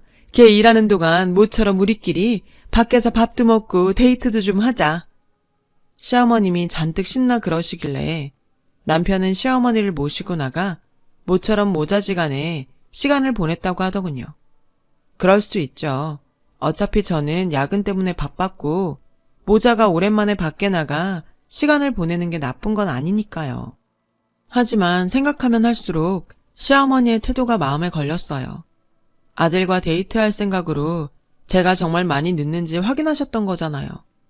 그런 생각이 계속되자 기분이 묘했어요. 처음엔 호르몬 때문에 예민한가 했지만 우연히 시어머니 핸드폰에 저장된 남편의 번호를 보았더니 글쎄 내 첫사랑이라고 되어 있지 뭐예요. 그걸 보니 소름이 끼치더라고요. 하지만 그런 걸로 시어머니를 이제 그만 댁으로 돌아가시라고 할 수는 없었어요. 그래서 어떻게 시어머니를 다시 댁으로 돌려보낼까 고민하고 있었죠. 그러던 어느 날 뜻밖의 일이 생겼어요. 시댁에 혼자 남아 계시던 시아버지가 전화를 하신 거예요. 대체 언제까지 거기 있을 거야? 며느리 핑계대고 거기서 퍼져 있을 생각 말고 당장 내려와. 안 그래도 성질이 불같은 시아버지는 화가 많이 나셨는지 시어머니가 전화를 받자마자 다짜고짜 호통부터 치셨어요. 결국 시어머니는 찍소리도 못하고 돌아갈 짐을 짜기 시작하셨죠. 내가 전생에 나라를 팔아먹은 년도 아닌데 왜 이런 꼴을 당하고 사는 건지. 우리 아버지도 그렇지. 어떻게 딸을 저런 인간한테 시집을 보내. 내 팔자야. 시어머니의 혼잣말은 꽤나 크기 때문에 거실에 있던 우리 부부는 시어머니의 이야기를 전부 들을 수 있었어요. 그 이야기를 듣고 있던 남편은 자기 엄마가 불쌍하다고 하더군요. 같은 여자로서 저도 남편 말에 동의해요. 하지만 남편에게 받지 못한 사랑을 자기 아들에게 받으려고 하는 건 며느리로서 달갑지 않았어요. 그날 시어머니는 댁으로 돌아가셨어요. 저는 더욱 배가 불러왔고 슬슬 생활 곳곳에 구멍이 나기 시작했죠. 평소 완벽주의자인 저는 그게 은근히 스트레스였고 급기야 응급실 신세를 지게 되었어요. 계속 이러면 뱃속의 아이가 힘들어요. 노산이만큼 주의가 필요합니다. 당시 35이던 저는 의사 선생님으로부터 노산이라며 주의해야 한다는 얘기를 들었어요. 그 소리에 친정엄마는 육아휴직을 하던지 아니면 회사를 그만두라고 잔소리를 하셨어요. 남편 역시 처음으로 저에게 회사를 그만두라는 말을 하더군요. 자기가 일하고 싶어 하는 건 알지만 이러다 우리 애들이 잘못될까봐 무서워. 그래서 말인데 지금은 쉬는 게 어때? 일은 애 낳은 뒤에도 할 수 있잖아. 당신 몫까지 내가 열심히 벌게. 응? 친정엄마는 남편의 말에 옳았구나 하며 저에게 회사를 그만두라고 했어요.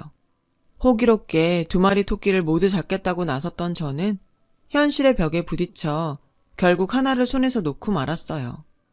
처음에는 육아휴직을 하려고 했는데 3개월밖에 인정이 되지 않아서 울며 겨자 먹기로 사직을 하게 되었어요.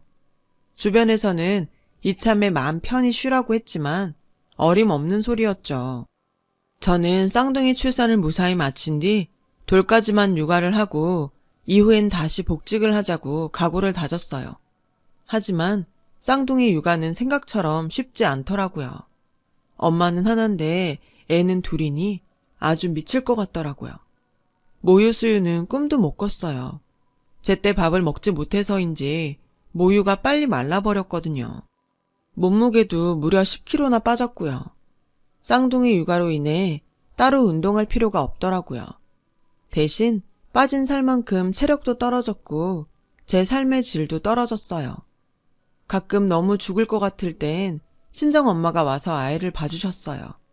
하지만 친정엄마도 직장 생활을 하고 계셔서 저녁때가 다 되어서야 오셨죠. 그즈음 남편은 부장으로 승진해서 퇴근이 더 늦어졌어요. 결혼 전에 자기만 믿고 의지하라고 하던 남편은 코빼기도 보이지 않았어요. 덕분에 저는 말로만 듣던 독박 육아 신세가 되어버렸죠. 몸은 힘들고 바쁜데 마음은 외로운 게 그야말로 심신이 모두 괴로웠어요. 나중에 알았죠. 산후 우울증이라는 걸요. 하지만 남편은 제가 힘들다고 하소연을 할 때마다 시큰둥했어요. 사회생활을 하느라 자기가 더 힘들다며 집에서만큼은 쉬게 해달라고 하더군요. 저는 어이가 없었어요. 남편은 화가 나서 아무 말도 하지 않는 저에게 이렇게 말했어요. 빨래는 세탁기가 하고 밥은 밥통이 다 해주잖아. 자기는 애만 보면 되는 거 아냐. 애랑 같이 잘 수도 있고 얼마나 좋아. 투정 부리지 말고 나 좀 이해해주라. 이게 무슨 개벽다귀 같은 소리래요. 저는 저의 하소연을 투정이라고 말하는 남편을 봐줄 수 없었어요. 그래서 남편과 쌍둥이를 놔두고 집을 나와 호텔로 갔어요. 친정에 가면 걱정하실 게 뻔했고 저를 설득하실 게 분명했으니까요. 간만에 자유에 잠시 들뜨기도 했지만 저는 금세 마음이 불편해졌어요. 이왕 이렇게 된 거 그냥 즐기면 되는데 왜 이 순간에도 집 걱정을 하고 있는지 생각할수록 화가 났어요. 이런 제 자신이 너무 싫더라고요. 3시간 정도 지나자 남편이 저에게 문자를 보냈더라고요. 지금 이게 무슨 짓이야? 애 엄마가 애만 두고 나가면 어떡해? 저는 문자 내용을 보고 기가 차서 말이 안 나왔어요. 자긴 애 아빠 아닌가요? 결혼 전에는 코드도 맞고 말도 잘 통하던 남자는 어디 가고 이런 꼰대 같은 아저씨가 되다니. 정말 이 남자랑 결혼을 한 게 그렇게 후회가 되더라고요. 당신도 애 아빠니까 나 대신 잘 해봐. 당신 말대로 청소랑 밥은 기계가 하니까. 당신은 애만 보면 되잖아. 애랑 같이 자면 되니까 얼마나 좋아? 남편이 했던 말 그대로 문자로 보냈어요. 남편은 제 문자에 화가 났는지 그때부터 전화를 하기 시작했어요. 저는 더 약이 오르게 전화기를 꺼버렸죠. 아이 울음소리 없는 조용한 호텔방에 혼자 있자니 나도 모르게 눈물이 났어요. 결혼을 현실이고 육아는 희생이라고 왜 아무도 말해주지 않았을까요? 모든 게 다 원망스러웠어요. 방해하는 사람도 없는데 잠도 이루지 못하고 결국 새벽에 체크아웃을 했어요. 그래도 엄마라고 남편은 밉지만 쌍둥이 걱정이 되었거든요. 그 후 저와 남편은 감정의 골이 더욱 깊어졌어요. 소통이 안 되는 이유였죠. 우리 부부는 화해를 시도해보긴 했지만 경쟁을 하듯 서로 자신이 더 힘들다고만 하니 좀처럼 대화가 진행되지 않았어요. 남편은 그 뒤로 온전히 자기 마음대로 살았어요. 늦는 건 당연했고 개인적인 술자리와 카드도 펑펑 쓰고 상태가 점점 나빠졌죠. 하루는 도저히 안 되겠다 싶어서 쌍둥이들을 재우고 남편을 기다렸는데 잔뜩 취해서 들어온 남편이 저 보라는 듯 옷들을 거실에 벗어 던지더라고요. 지금 이게 뭐야? 보면 몰라? 밖에서 힘들게 일하고 온 남편 옷이잖아. 주워서 빨아. 집에서 편하게 놀고 먹는 주제에. 뭐? 편하게 놀고 먹어? 그래. 그럼 지금부터 내가 일할 테니까 네가 집에서 애들이랑 놀고 먹어. 내가 너보다는 훨씬 더 벌 수 있으니까. 직장 생활이 장난이냐? 거긴 전쟁터야, 전쟁터. 누군 직장 생활 안 해봤니? 가짜는 소리 말고 네 옷은 네가 빨아. 저는 소리를 지르며 남편이 벗어던진 옷들을 고스란히 남편한테 걷어찼어요. 남편은 화가 잔뜩 나서 씩씩거렸지만 저는 보란듯이 안방으로 들어가 문을 쾅 닫고 걸어버렸어요. 남편은 문고리를 잡고 소란을 떨었지만 저는 꼼짝하지 않았어요. 대신 울기 시작한 쌍둥이들을 달랬어요. 저는 그때 이혼을 생각했어요. 다시 일만 할 수 있다면 쌍둥이쯤은 저 혼자 키울 수 있다고 생각했거든요. 그 후 저희 부부는 더 사이가 나빠졌어요. 어차피 헤어지면 끝이라고 생각했죠. 그런데 문제는 엉뚱한 곳에서 터졌어요. 글쎄 달력을 보니 시아버지 생신이 코앞이더라고요. 저는 갈등했어요. 부부 사이의 일로 시댁 어른들한테까지 영향을 끼치는 게 맞나 하고요. 아무리 사이가 나빠도 제 할 도리는 해야 할 것 같았거든요. 결국 저는 시댁에 찾아뵙기로 했어요. 나중에도 책 잡히고 싶지 않았거든요. 저는 쌍둥이를 데리고 기차를 타고 시댁으로 내려갔어요. 그런데 시댁에 도착해보니 남편이 저보다 먼저 와 있지 뭐예요. 니네 싸웠다며? 여자가 지 남편 이겨먹으라고 하면 못 쓴다. 여자가 가장 기 꺾는 거 아니다. 그 순간 기가 막혀서 웃음이 났어요. 저한테 말도 안 하고 혼자 시댁에 내려온 남편도 웃겼고 애를 둘이나 안고 찾아온 며느리를 반겨주기는커녕 보자마자 자기 아들 기죽일까봐 걱정부터 하는 시어머니 꼴도 웃겼어요. 그래서 저는 그 길로 시댁을 나와 집으로 돌아왔어요. 저 더러운 성질머리하고는? 저는 제 뒤통수에 대고 소리치는 시어머니를 휙 하고 돌아 째려봤어요. 성질 같아서는 며느리 성질머리 따지기 전에 당신 아들 교육이나 제대로 하라고 소리치고 싶었지만 참았어요. 내 부모 욕먹이는 짓 같아서요.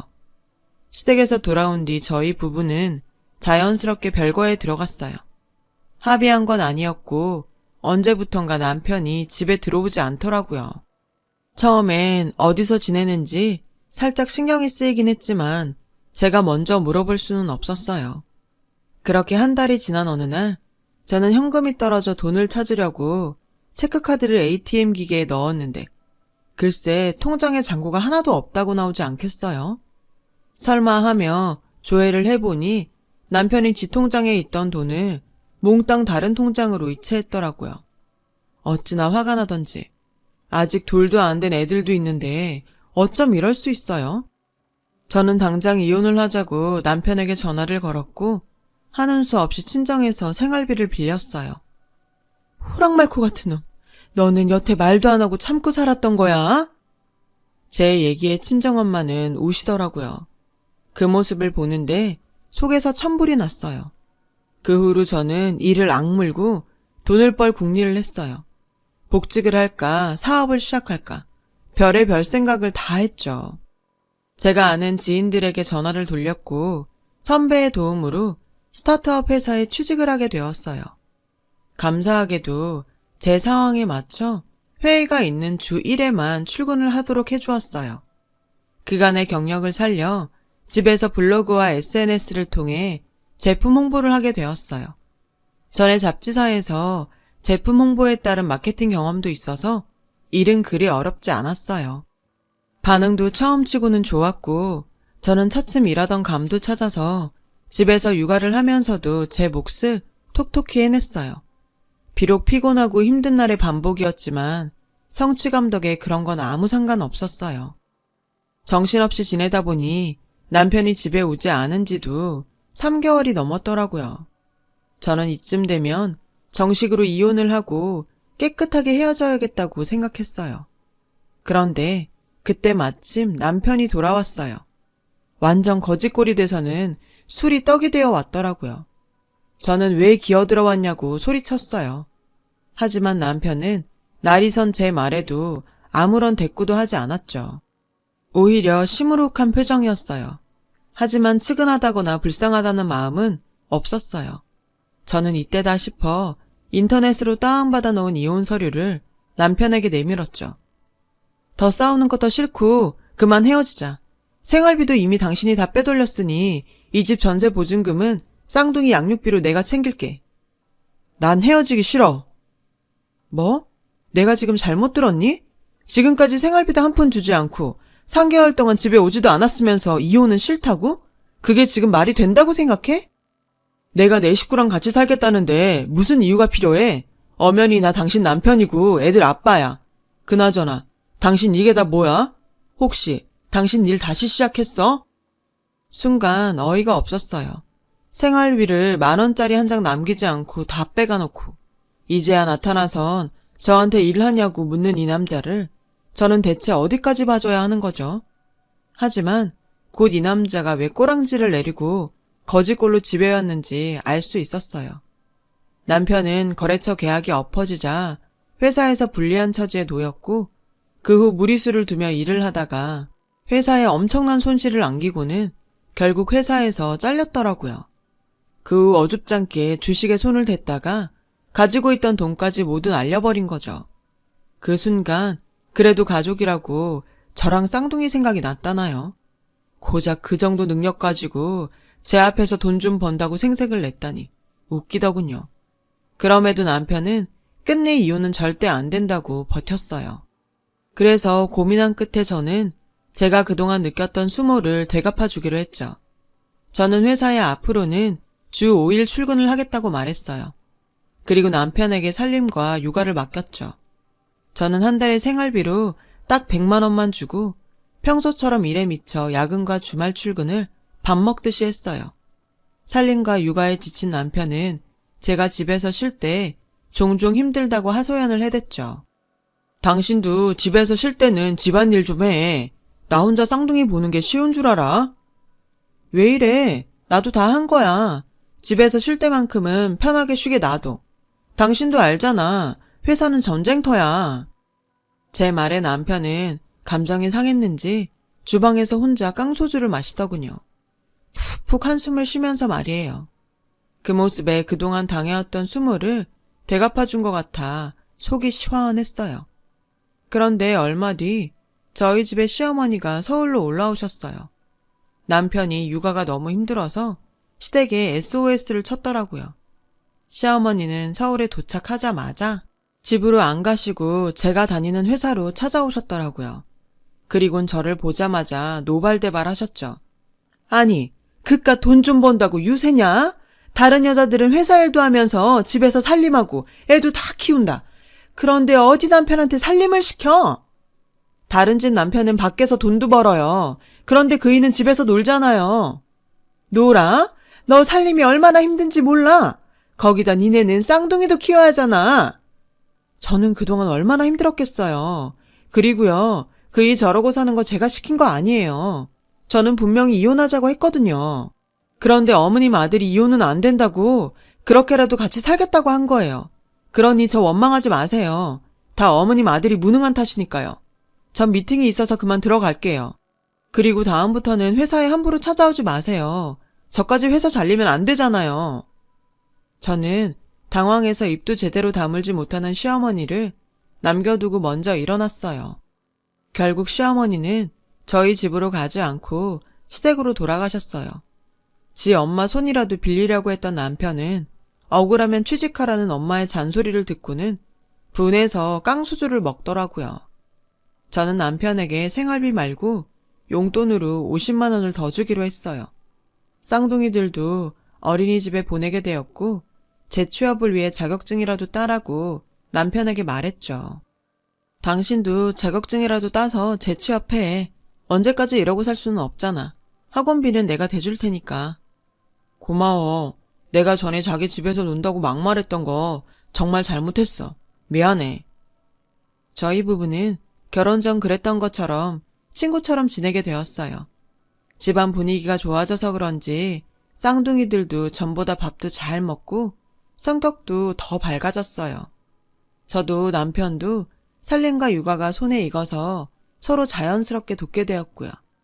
얼마 전 남편은 재취업에 성공했어요. 육아를 하면서 따둔 자격증 덕분이었죠. 남편은 영업이 아닌 설계 쪽 일을 하며 열심히 새 직장에 적응해가고 있어요. 과정은 험난했지만 뿌듯해하더라고요. 고생 끝에 만난 낙이라서 더 그런가 봐요. 서로 더 잘 지켜가야지요. 제 사연을 들어주셔서 감사합니다. 들어주신 모든 분들 행복하세요. 여러분, 사연 댓글에 응원과 현명한 조언 부탁드려요. 좋아요와 구독은 저에게 큰 힘이 됩니다. 오늘도 좋은 일 가득하세요.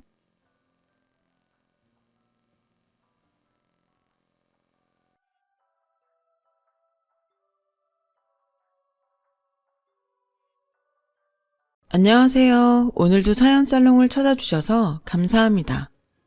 제가 30대 초반이던 시절의 이야기예요. 당시 저는 유학을 떠났다가 귀국한 지 얼마 되지 않은 시점이었어요. 외국 대학을 다니며 전공하던 경영학이 적성에 맞지 않는다고 생각했거든요.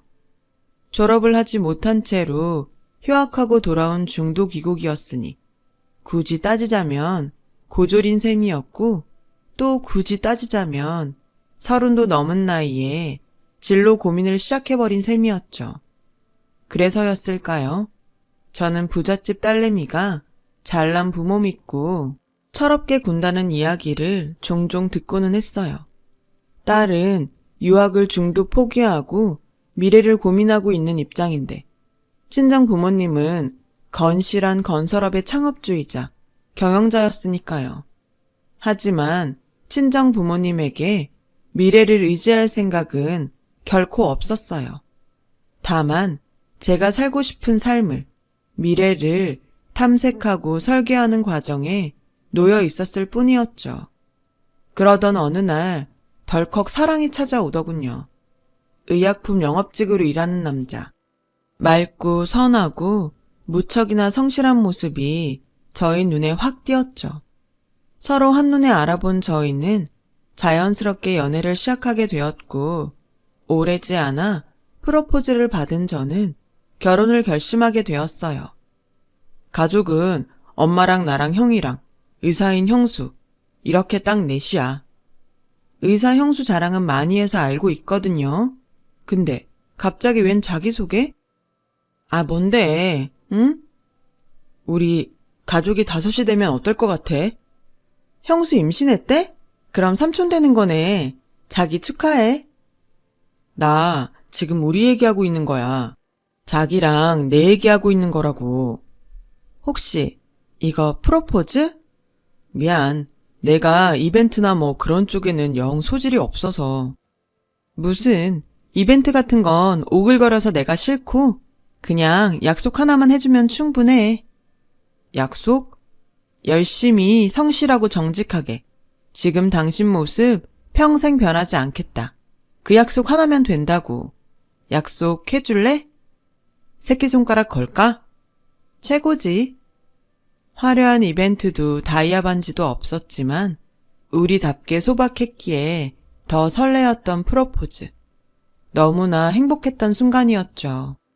그렇게 저와 예비신랑은 결혼 준비를 시작했어요. 하루하루 온 세상이 핑크빛으로 가득했어요. 정신 나간 예비신모가 등장하기 전까지는 말이에요. 사건은 시댁에 처음 인사드리러 가던 날부터 시작되었어요. 처음 만난 시모는 시댁으로 들어오는 저의 모습을 마주하기가 무섭게 밥상부터 차리라며 호통이더군요. 방금 퇴근한 의사 며느리가 피곤할 테니 얼른 저녁 식사를 대령해야 한다면서요. 갑작스런 상황에 당황한 저는 예비신랑을 돌아보았지만 예비신랑은 그 상황이 뭐가 문제인지도 모르는 눈치로 순박한 미소만 지을 뿐이었고, 그 바람에 더 당황한 저에게 의사라는 큰 며느리가 슬쩍 다가와서 귓속말을 하더군요. 자기가 계산할 테니 부담 갖지 말고 나가서 먹자고요. 예비시모한테는 제가 주선한 저녁 식사 자리인 척 하자는 말과 함께요. 그렇게 저는 뭐가 어떻게 돌아가는 줄도 모르는 채로 얼떨결에 저녁 외식을 주선하게 되었어요. 식사 자리에서도 예비시모의 이해할 수 없는 행동이 계속 이어졌어요. 고기 굽기와 식사 수발은 아직 이름도 묻지 않은 저에게 모조리 떠넘기면서도 고기의 좋은 부위나 맛있는 반찬은 난처해야 하는 의사 큰며느리의 입에만 꾸역꾸역 넣어주더군요. 그러면서 늘어놓는 시모의 말이 참 황당하기 짝이 없더라고요. 그래도 너랑 결혼할 막내 아들은 대학 나왔다. 근데 넌 고졸이라지? 그런 셈이죠. 유학 갔다가 중도에 휴학하고 돌아왔거든요. 가타부타 설명 질질 끌 것 없고 어쨌거나 너는 고졸인 거야. 아, 네. 집안은? 친정부모님은 건설업을 경영하고 계세요. 창업주시고요. 그러면 뭐라니? 예로부터 건설업 그쪽은 건달 아니면 막노동꾼이 나는 천한 일인 것을. 직업이라고 하면 모름지기 우리 큰며느리처럼 의사 정도는 되어줘야 어디 가서 어깨 펴고 다니는 거야. 저기요 어머님, 저야 굳이 따지자면야 고졸이 맞기는 하지만 아무리 그래도 딸 앞에서 친정 부모님 욕 보이는 말은 땡! 고기나 뒤집으면서 듣기나 해. 아니, 제가 무슨 여기 고기 구우러 온 사람도 아니고요. 나는 장차 우리 집안을 위대한 의료계 집안으로 만들 생각이다. 그래서 네 남편 될 사람도 의약품 업체에 취업시킨 것이고 여튼간에 너는 보잘것없는 고졸이니만큼 우리 훌륭한 의사 큰며느님 뒤치다꺼리나 하면서 살 각오나 다지려무나. 살다 별 진짜 아우 제가 입만 열었다 하면 말을 툭툭 잘라먹지를 않나. 그놈의 고졸 타령에 친정부모 욕보이기는 일쑤에 겉도 모자라 우리 위대한 의사 큰며느리 찬양까지. 예비시모는 첫인상부터가 상종을 하면 안 되는 인간이었어요. 그런 시모 앞에 앉은 예비신랑은 여전히 뭐가 문제인 줄도 모르는 채로 순박한 미소만을 짓고 있었고요. 그래서 어떻게 했냐고요? 더 듣고 자시고 할 게 뭐 있나요? 고기 굽다 말고 자리를 박차듯이 나와버렸어요. 참 신기한 건 보통 시모가 그 정도로 감싸고 돌면 의사 큰며느리가 오만방자에 기고만장할 법도 한데 그 집안에서 유일하게 제정신 박힌 사람이 바로 그 의사 큰며느리라는 거였어요. 제가 고기를 굽다 말고 자리를 박차며 나와버리자 의사 큰며느리가 쫓아나와 대신 사과하더군요. 예비시모의 만행을 대신 사과하는 의사 큰며느리의 모습은 딱 봐도 이런 일 한두 번 겪어보는 것이 아니구나 싶었어요. 미안해요. 제가 대신 사과할게요. 시어머니가 좀 그래요. 원래는 안 이랬는데 제가 며느리 되면서부터 저렇게 변했네요. 뭘요? 그쪽이 잘못한 것도 아닌데요. 그쪽이라는 말은 결혼을 다시 생각해 보겠다는 얘기로 받아들여도 괜찮을까요? 그 사람은 시댁 식구들 중 유일하게 제정신 박힌 사람일 뿐만 아니라 타인의 마음을 보듬어 줄 줄 아는 사람이더군요. 그래서 저도 모르는 사이에 진심을 털어놓게 되었고요. 솔직히 말하자면 고민이 되기는 하네요. 집안 사람들도 분위기도 다 이상하고 입만 열면 고졸 타령에 친정 부모님 욕까지 보이는 시모랑 누가 살고 싶겠냐고요. 그래요. 이해해요. 제가 이래라 저래라 할 입장은 못 되지만 개인적으로는 이 집안에 시집 오지 않았으면 좋겠다는 심정이에요. 네? 하루 제대로 겪어봐서 알잖아요. 절대 쉬운 집안 아니라는 거. 그래서 저도 이 집안에 시집 온 거 후회하는 중이고요. 너무 힘들어.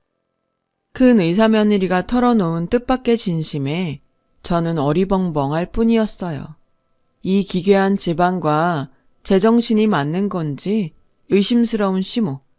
그런 시모 앞에만 서면 멍충이가 되어버리는 예비신랑.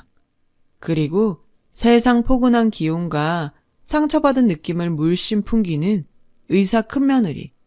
이게 대체 무슨 조합에 무슨 난리인지. 그때의 저는 몸소 겪은 상황들을 도무지 이해할 재간이 없었기에 며칠을 혼란스레 보낼 수밖에는 없었어요. 생각을 정리할 시간이 필요했어요. 그런데 예비시모와 예비신랑, 이 정신나간 모자는 저에게 생각을 정리할 여유조차 주지를 않더군요. 파투나버린 첫 인삿날로부터 채 며칠이 지나지 않아 정신나간 모자가 저희 집으로 쳐들어왔어요. 정신나간 모자는 늦은 시간에 약속도 없이 쳐들어온 것도 모자라 내가 사돈입네, 나는 사위입네, 알아서 모시라는 듯 거들먹거렸고 친정 부모님은 그런 두 말종을 향해 황당하다는 시선만 보낼 뿐이었어요. 정신나간 모자가 친정 부모님 앞에서 또 무슨 헛짓거리를 할까 걱정한 제가 둘을 내보내려는 찰나 예비 시모가 흉악한 입을 열고야 말았어요. 결혼시켜주는 대신 우리 훌륭한 의사 큰며느리에게 병원 하나 차려주는 걸로 퉁 칩시다. 미치겠네 진짜. 아닌 밤중에 남의 집에 약속도 없이 쳐들어온 주제. 그건 또 무슨 소리래요? 큰며느리한테 못 들었어요? 이 결혼 다시 생각해보고 싶다는 얘기? 꼴에 튕기기는? 뭐요?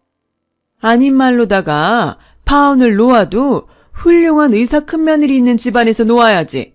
고졸 외동딸에 양아치 건설업이나 하는 그쪽에서 파혼을 놓는다는 것이 경우에 맞다고 보니? 그 애지중지 아끼는 의사 큰며느리는 정작 당신을 어떻게 생각하는데요? 질투는 그만하면 됐다. 진짜로 파혼을 놓아버리기 전에 자중하고 어디 사돈분들 생각이나 들어보자꾸나. 아니, 당사자가 결혼을 다시 생각해보겠다는데 왜 자꾸 딴소리를 해요? 왜? 큰며느리에게 병원 하나 차려주는 게 부담스럽니? 너희 부모는 그 정도 능력도 안 된다든? 의사 있는 집안에 고졸 외동딸 시집 보내려면 그 정도는 해와야 수지타산이 맞지. 그 말을 들으며 저는 정신이 아득한 우주 밖으로 날아가 버리는 기분이었어요. 지들은 뭐 얼마나 대단한 집안이라고. 입만 열면 험담도 모자라서 이제는 병원까지 차려다 바치라는 꼴이라니. 맙소사. 더 기분 나쁜 건 예비신랑의 태도였어요. 예비신랑은 아주 한술 더 떠 저희 친정 부모님이 의사 형수에게 해다가 바치는 병원 건물의 명의는 자신의 명의로 하는 것으로 자기 혼자 정해버리더군요. 전 그제서야 눈치를 챈 거죠. 참 좋은 사람인 줄로만 알았던 예비신랑이 사실은 엄마 치마폭에 쌓여 사는 마마보이였던 데다가 제가 부잣집 딸이라는 사실에 눈이 멀어버렸다는 것을요.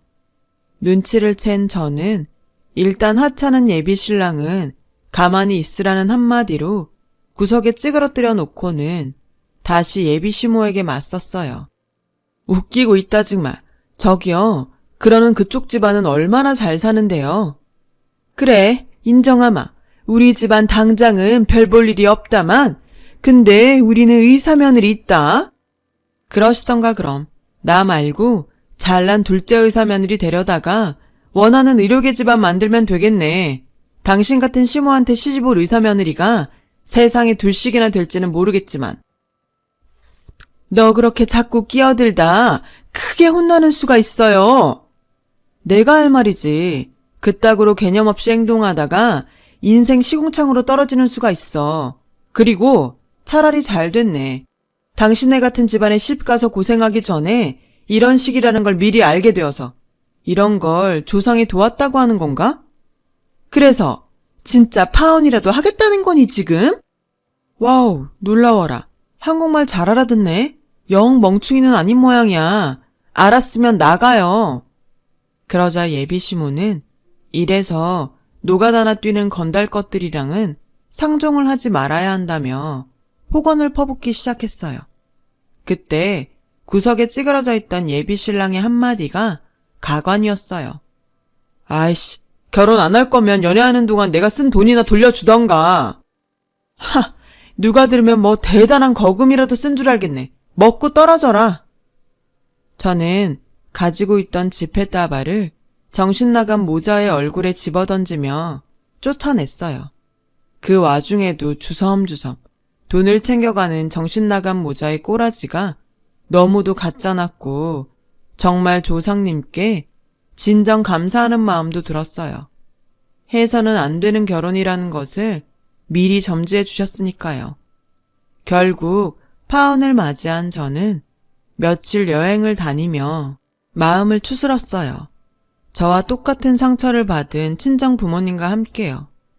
그 여행에서 돌아오던 날, 저는 비로소 결심했어요. 유학을 다시 떠나 중도 휴학하고 돌아왔던 경영학 학위를 취득하기로요. 잘 배우고 잘난 딸이 되어 정신나간 모자 같은 말종들에게 다시는 업신여김 당하는 일이 없도록 만들기 위해서요. 제가 다른 사람에게 업신여김 당하는 모습을 부모님께 또 다시 보여드리지 않게요. 그로부터 몇 년 뒤, 유학길에 다시 올랐던 저는 유학을 했었던 대학의 경영학 학위를 취득했어요. 저를 좋게 봐주신 교수님의 소개로 외국에서 좋은 조건으로 일할 기회가 많이 주어졌었지만 저는 귀국을 선택했어요. 외삼촌이 지금도 병원장으로 있는 종합병원이 마침 크게 확장을 하고 있던 중이었거든요. 그래서 저는 집안에 도움이 되기 위해서 고국으로 돌아와 외삼촌의 병원 경영을 돕기로 했던 거죠. 그런데 병원 확장차 새 의료진의 면접이 있던 날, 면접장에 들어오던 누군가가 병원장 외삼촌 옆에 앉아있는 저의 얼굴을 보기가 무섭게 고개를 떨구더군요. 면접 시작도 전에 스스로 면접을 포기하겠다며 돌아선 누군가는 다름 아닌 의사 큰며느리였어요. 저는 곧장 그 며느리를 따라 나섰죠. 얘기는 대충 들었어요. 이 바닥 좁잖아요. 전에 다니던 병원에서 쫓겨나다시피 퇴직했다던데 갑자기 무슨 일이래요? 그게 하긴 면접도 포기한 마당에 뭘 숨기겠어요. 시댁 식구들 때문에 어쩔 수가 없었어요. 그 사람들이 왜요? 저한테는 막대했어도 의사 큰며느리라고 애지중지했었잖아요. 동서랑 결혼할 뻔했던 둘째 아들 있잖아요. 동서 아닌데. 맞다. 미안해요. 시어머니가 민지 씨랑 결혼할 뻔했던 둘째 아들을 병원 동료 의사랑 자꾸만 붙여놓잖아요. 마마보이 둘째 아들은 신났다고 의사한테 껄떡대고 다니고. 그 인간들 아직도 그런데요. 민지 씨랑 혼담 오가기 전부터 그랬었어요. 네? 둘째 아들도 저 같은 의사랑 결혼시켜서 진짜로 의료계 집안 만들려고 했었다고요. 그러던 중에 민지 씨랑 혼담 오가면서 동료 의사들한테 껄떡대는 건 잠잠해졌었는데 파혼하고 난 뒤로는 다시 극성이었어요. 그 바람에 저는 동료들에게 밉보여서 병원을 옮겨야만 하는 상황이 되어버렸고요. 그게 면접 자진 포기랑은 무슨 상관인데요? 혹시 저를 다시 볼 면목이 없어서요? 다행이에요. 이렇게라도 미안하다는 말 전할 수 있어서. 많이 미안했어요. 시댁 식구들 일로. 그랬어요. 애지중지 떠받들어지는 줄로만 알았던 의사 큰 며느리의 결혼 생활도 정신 나간 시댁 식구들 때문에 가시밭길 그 자체였던 거였어요. 그래서 제가 시댁에 처음 인사하러 갔던 날에도 자신이라면 그 집안에 시집가지 않겠다는 조언을 해주었던 거고요. 모든 사연을 알게 된 저는 그녀가 그동안 해왔을 마음고생이 너무 훤한 나머지 쉽사리 위로조차 할 수가 없었어요. 지금은 실탄이 어쩔 수 없지만 대신 저와 같이 일할 마음이 생겼을 때 기회되면 같이 일해요, 우리. 그리고 있잖아요. 예전에 저한테 해줬던 말 기억해요? 개인적으로는 이 집안에 시집 오지 않았으면 좋겠다는 말이요. 그 조언 지금 돌려줄게요. 저 역시나 이래라 저래라 할 입장은 못 되지만 개인적으로는 이혼도 나쁘지 않다고 생각해요. 네? 요즘 세상에 이혼이 흠도 아니고 무엇보다 그 집안에 시집간 거 후회하는 마음이 너무 훤하게 보여서요. 힘들어 보여서요. 이혼하고 외로워서 안 되겠다 싶으면 말해요. 그때 친구해 줄게요. 지금도 많이 외로워 보이니까 지금부터 친구해도 되고요. 그럴까요? 하긴 시댁 인간들이 진상이었지 우리 사이에 악감정이 있었던 건 아니니까. 그렇게 대답하며 의사 큰며느리는 처음으로 밝게 웃었어요. 그리고 그날 밤 정신나간 예비 시모가 저희 친정집에 또 쳐들어왔어요. 이 정도면 남의 집에 약속도 없이 쳐들어오는 것이 집안 가풍이지 싶을 지경이었고 입만 열면 양아치 타령을 해대더니 정녕 양아치는 따로 있구나 싶었죠. 그도 그럴 것이 정신 나간 예비시모가 친정집 거실에 배째라 행패를 부리기 시작했거든요. 당신의 훌륭한 의사 큰며느리의 입사 지원을 저와 외삼촌이 과거의 악감정으로 인해 부정하게 탈락시켰다면서요. 어디까지나 큰 며느리의 잦은 폭이었고 저와 외삼촌은 아무런 잘못도 하지 않았는데요. 그야말로 어이가 승천하고 황당한 웃음에 배꼽이 빠져나갈 지경이었죠. 이래서 양아치 같은 것들이랑은 상종을 하지 말아야 한다는 거야. 본인들이 지금 하는 행동이 양아치 짓거리인 줄은 알고 이게 어디서 어른말을 잘라먹어? 하여튼 못 배운 티를 꼭 낸다니까. 학벌 들이대볼까? 학위 인증 가능해. 근데 그걸 읽을 수는 있겠어요? 다 영어야. 노가다나 뛰는 애미애비가 어른 앞에서 그따위로 행동하라고 가르치디? 노가다 아니고 건설업. 당신 같은 것들은 꿈도 못 꿀 만큼 어마어마한 부자. 그래서 우리 집에 이렇게 뻔질나게 들락거리는 거 아니야? 그리고 당신 같은 것들이랑은 차원이 다를 만큼 올바르게 살아온 분들이야. 우리 친정 부모님은 남의 돈을 그냥 가져가려거든 바짝 엎드려서 도와주세요 해도 시원찮을 판국에 어디서 내세울 자존심은 다 내세우고 돈도 꽁으로 먹으려 들어요. 돈은 탐나고 자존심은 세우고 싶고. 그거 내가 모를까 봐서? 왜? 우리 집 노가다 집안이라고 하면 뭔가 마음에 좀 위안이 되시나 봐요? 올바른 집안? 웃기고 자빠졌네. 그래, 그렇게 올바른 집안이 남의 집 훌륭하고 귀한 의사며느리 면접을 일부러 탈락시켜? 그때 의사 큰며느리가 종이 한 장을 들고 나타났어요. 그 종이를 받아든 예비시모의 얼굴은 새하얗게 질리고야 말았죠. 이혼소송 접수증이에요. 정식 소장은 곧 송달될 예정이고요. 예, 며느라. 며느리라고 부르지 마세요. 저 오늘부로 당신의 큰며느리 안 하기로 했으니까. 의사 큰며느리는 저에게 윙크를 날리더니 그리고 아무리 정신머리가 없더라도 말은 똑바로 해야지. 오늘 면접 내가 잦은 포기한 거예요. 사람이라면 어떻게 아무 일 없었던 것처럼 같이 일을 할 수가 있어요? 민지 씨랑 병원장님은 아무 상관없네요. 혹시 협박받았니? 병원장이랍시고 사방팔방 소문내서 앞길 막는다고 했어?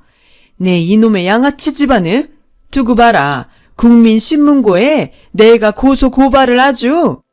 고소고발은 못할 겁니다. 잘못은 당신네들이 다 했거든요. 당신네들이 둘째 의사며느리 구한답시고 큰며느리 동료들한테 껄떡댄 덕분에 전에 다니던 병원에서 쫓겨나듯 나와야 했으니까. 알아들어요? 의사 큰며느리 당신들 스스로 없앤 거고 며느리 앞길도 우리 집안이 아니라 당신의 집안이 망쳐놓은 거야. 집착도 그 정도면 병이라고 알아요? 그제야 이혼 소송이 진심임을 깨달은 예비시모가 의사 큰며느리의 바지가랑이를 붙들고 오열하기 시작했어요. 제발 이혼만은 말아달라면서요. 그 와중에도 의료계 집안을 만들고 싶다는 호소를 해대는 통에 저와 큰며느리는 그저 실소만 터뜨릴 뿐이었죠. 그렇게 잠시 큰며느리가 저에게 미소와 함께 부탁하더라고요. 경찰 좀 불러줄래? 더러운 손이 내 발에 막 닿는 게 너무 역겨워서 감염될 것 같고 막 그런 기분이야. 흔쾌히 고개를 끄덕인 저는 전화기를 들었어요. 그랬더니 예비시모가 나가겠다며 알아서 일어서더라고요. 의료계 집안? 꿈도 크다 정말. 가짜는 본인들 주제도 모르고. 그래, 의사 며느리로 집안 채워놓으면 그게 진짜 의료계 집안이 된다든? 정작 시모의 자식들은 정신병자들인데? 너 두고 봐. 내가 꼭 다른 의사 며느리를 얻어서 반드시 의료계 집안을 만들고야 말 것이야. 들어서 알잖아. 우리 외삼촌이 병원장이다. 이 바닥이 은근히 좁아요. 당신네들 소문나는 거 금방이야. 근데 굳이 그렇게까지 하지는 않으려고요. 거울 봐. 당신네들 꼬라지 잘 되새겨봐. 그럼 답 딱 나올 거니까. 오랜만에 다시 얼굴 보게 돼서 기분 더러웠고 앞으로는 만나지 맙시다 우리. 저와 친정 부모님과 그리고 의사 큰며느리는 비로소 안정을 되찾았죠. 그렇게 지금 이혼 판결이 나면서 예비 시모는 그토록 애지중지 아꼈던 의사 큰며느리로부터 버림을 받았어요. 그 집안 주제로는 갚을 수도 없는 거액의 위자료 배상 판결에 인생 시궁창에 빠져버린 건 덤이었고요. 예비 시모는 그래 놓고도 정신을 못 차렸는지 이혼남인 첫째 아들, 그리고 저와 결혼할 뻔했던 둘째 아들에게 의사 며느리 자리를 안겨주기 위해 사방팔방 추태를 부리고 다닌다는 풍문이에요. 그래 봤자 될 턱이 있겠어요. 가는 데마다 멸시에 천대에 험한 꼴이나 당하며 다니겠죠. 저와 혼담에 오갔던 둘째 아들은 의약품 영업직 직장에서 해고 위기에 놓여 있어요. 의사들에게 껄떡대고 다닌 탓에 영업 실적이 제로가 되어버렸거든요. 아주 속 시원한 일들의 연속이었죠. 외삼촌의 병원 확장 사업을 순조롭게 마친 저는 30대 후반이 된 지금까지도 병원을 훌륭하게 경영해 나가고 있고요. 이혼한 의사 큰며느리, 아니, 제 친구는 저와 같은 병원에 근무하고 있어요. 그녀는 뛰어난 실력과 환자의 아픔을 어루만지는 넓은 마음씨까지 가진 뛰어난 의사이며 저에게는 세상 둘도 없는 친구랍니다. 파혼과 이혼의 아픔을 겪은 저희 둘. 하지만 그 소란의 끝에서 세상 둘도 없는 친구를 얻게 되었어요. 이런 게 인연 아닐까요? 이렇게 돌아봐도 신기한 인연이에요. 제 이야기 들어주셔서 감사합니다. 여러분도 소중한 인연이 옆에 있으시길 바라며 오늘도 건강하고 좋은 하루 되세요. 여러분, 사연 댓글에 응원과 현명한 조언 부탁드려요. 좋아요와 구독은 저에게 큰 힘이 됩니다. 오늘도 좋은 일 가득하세요.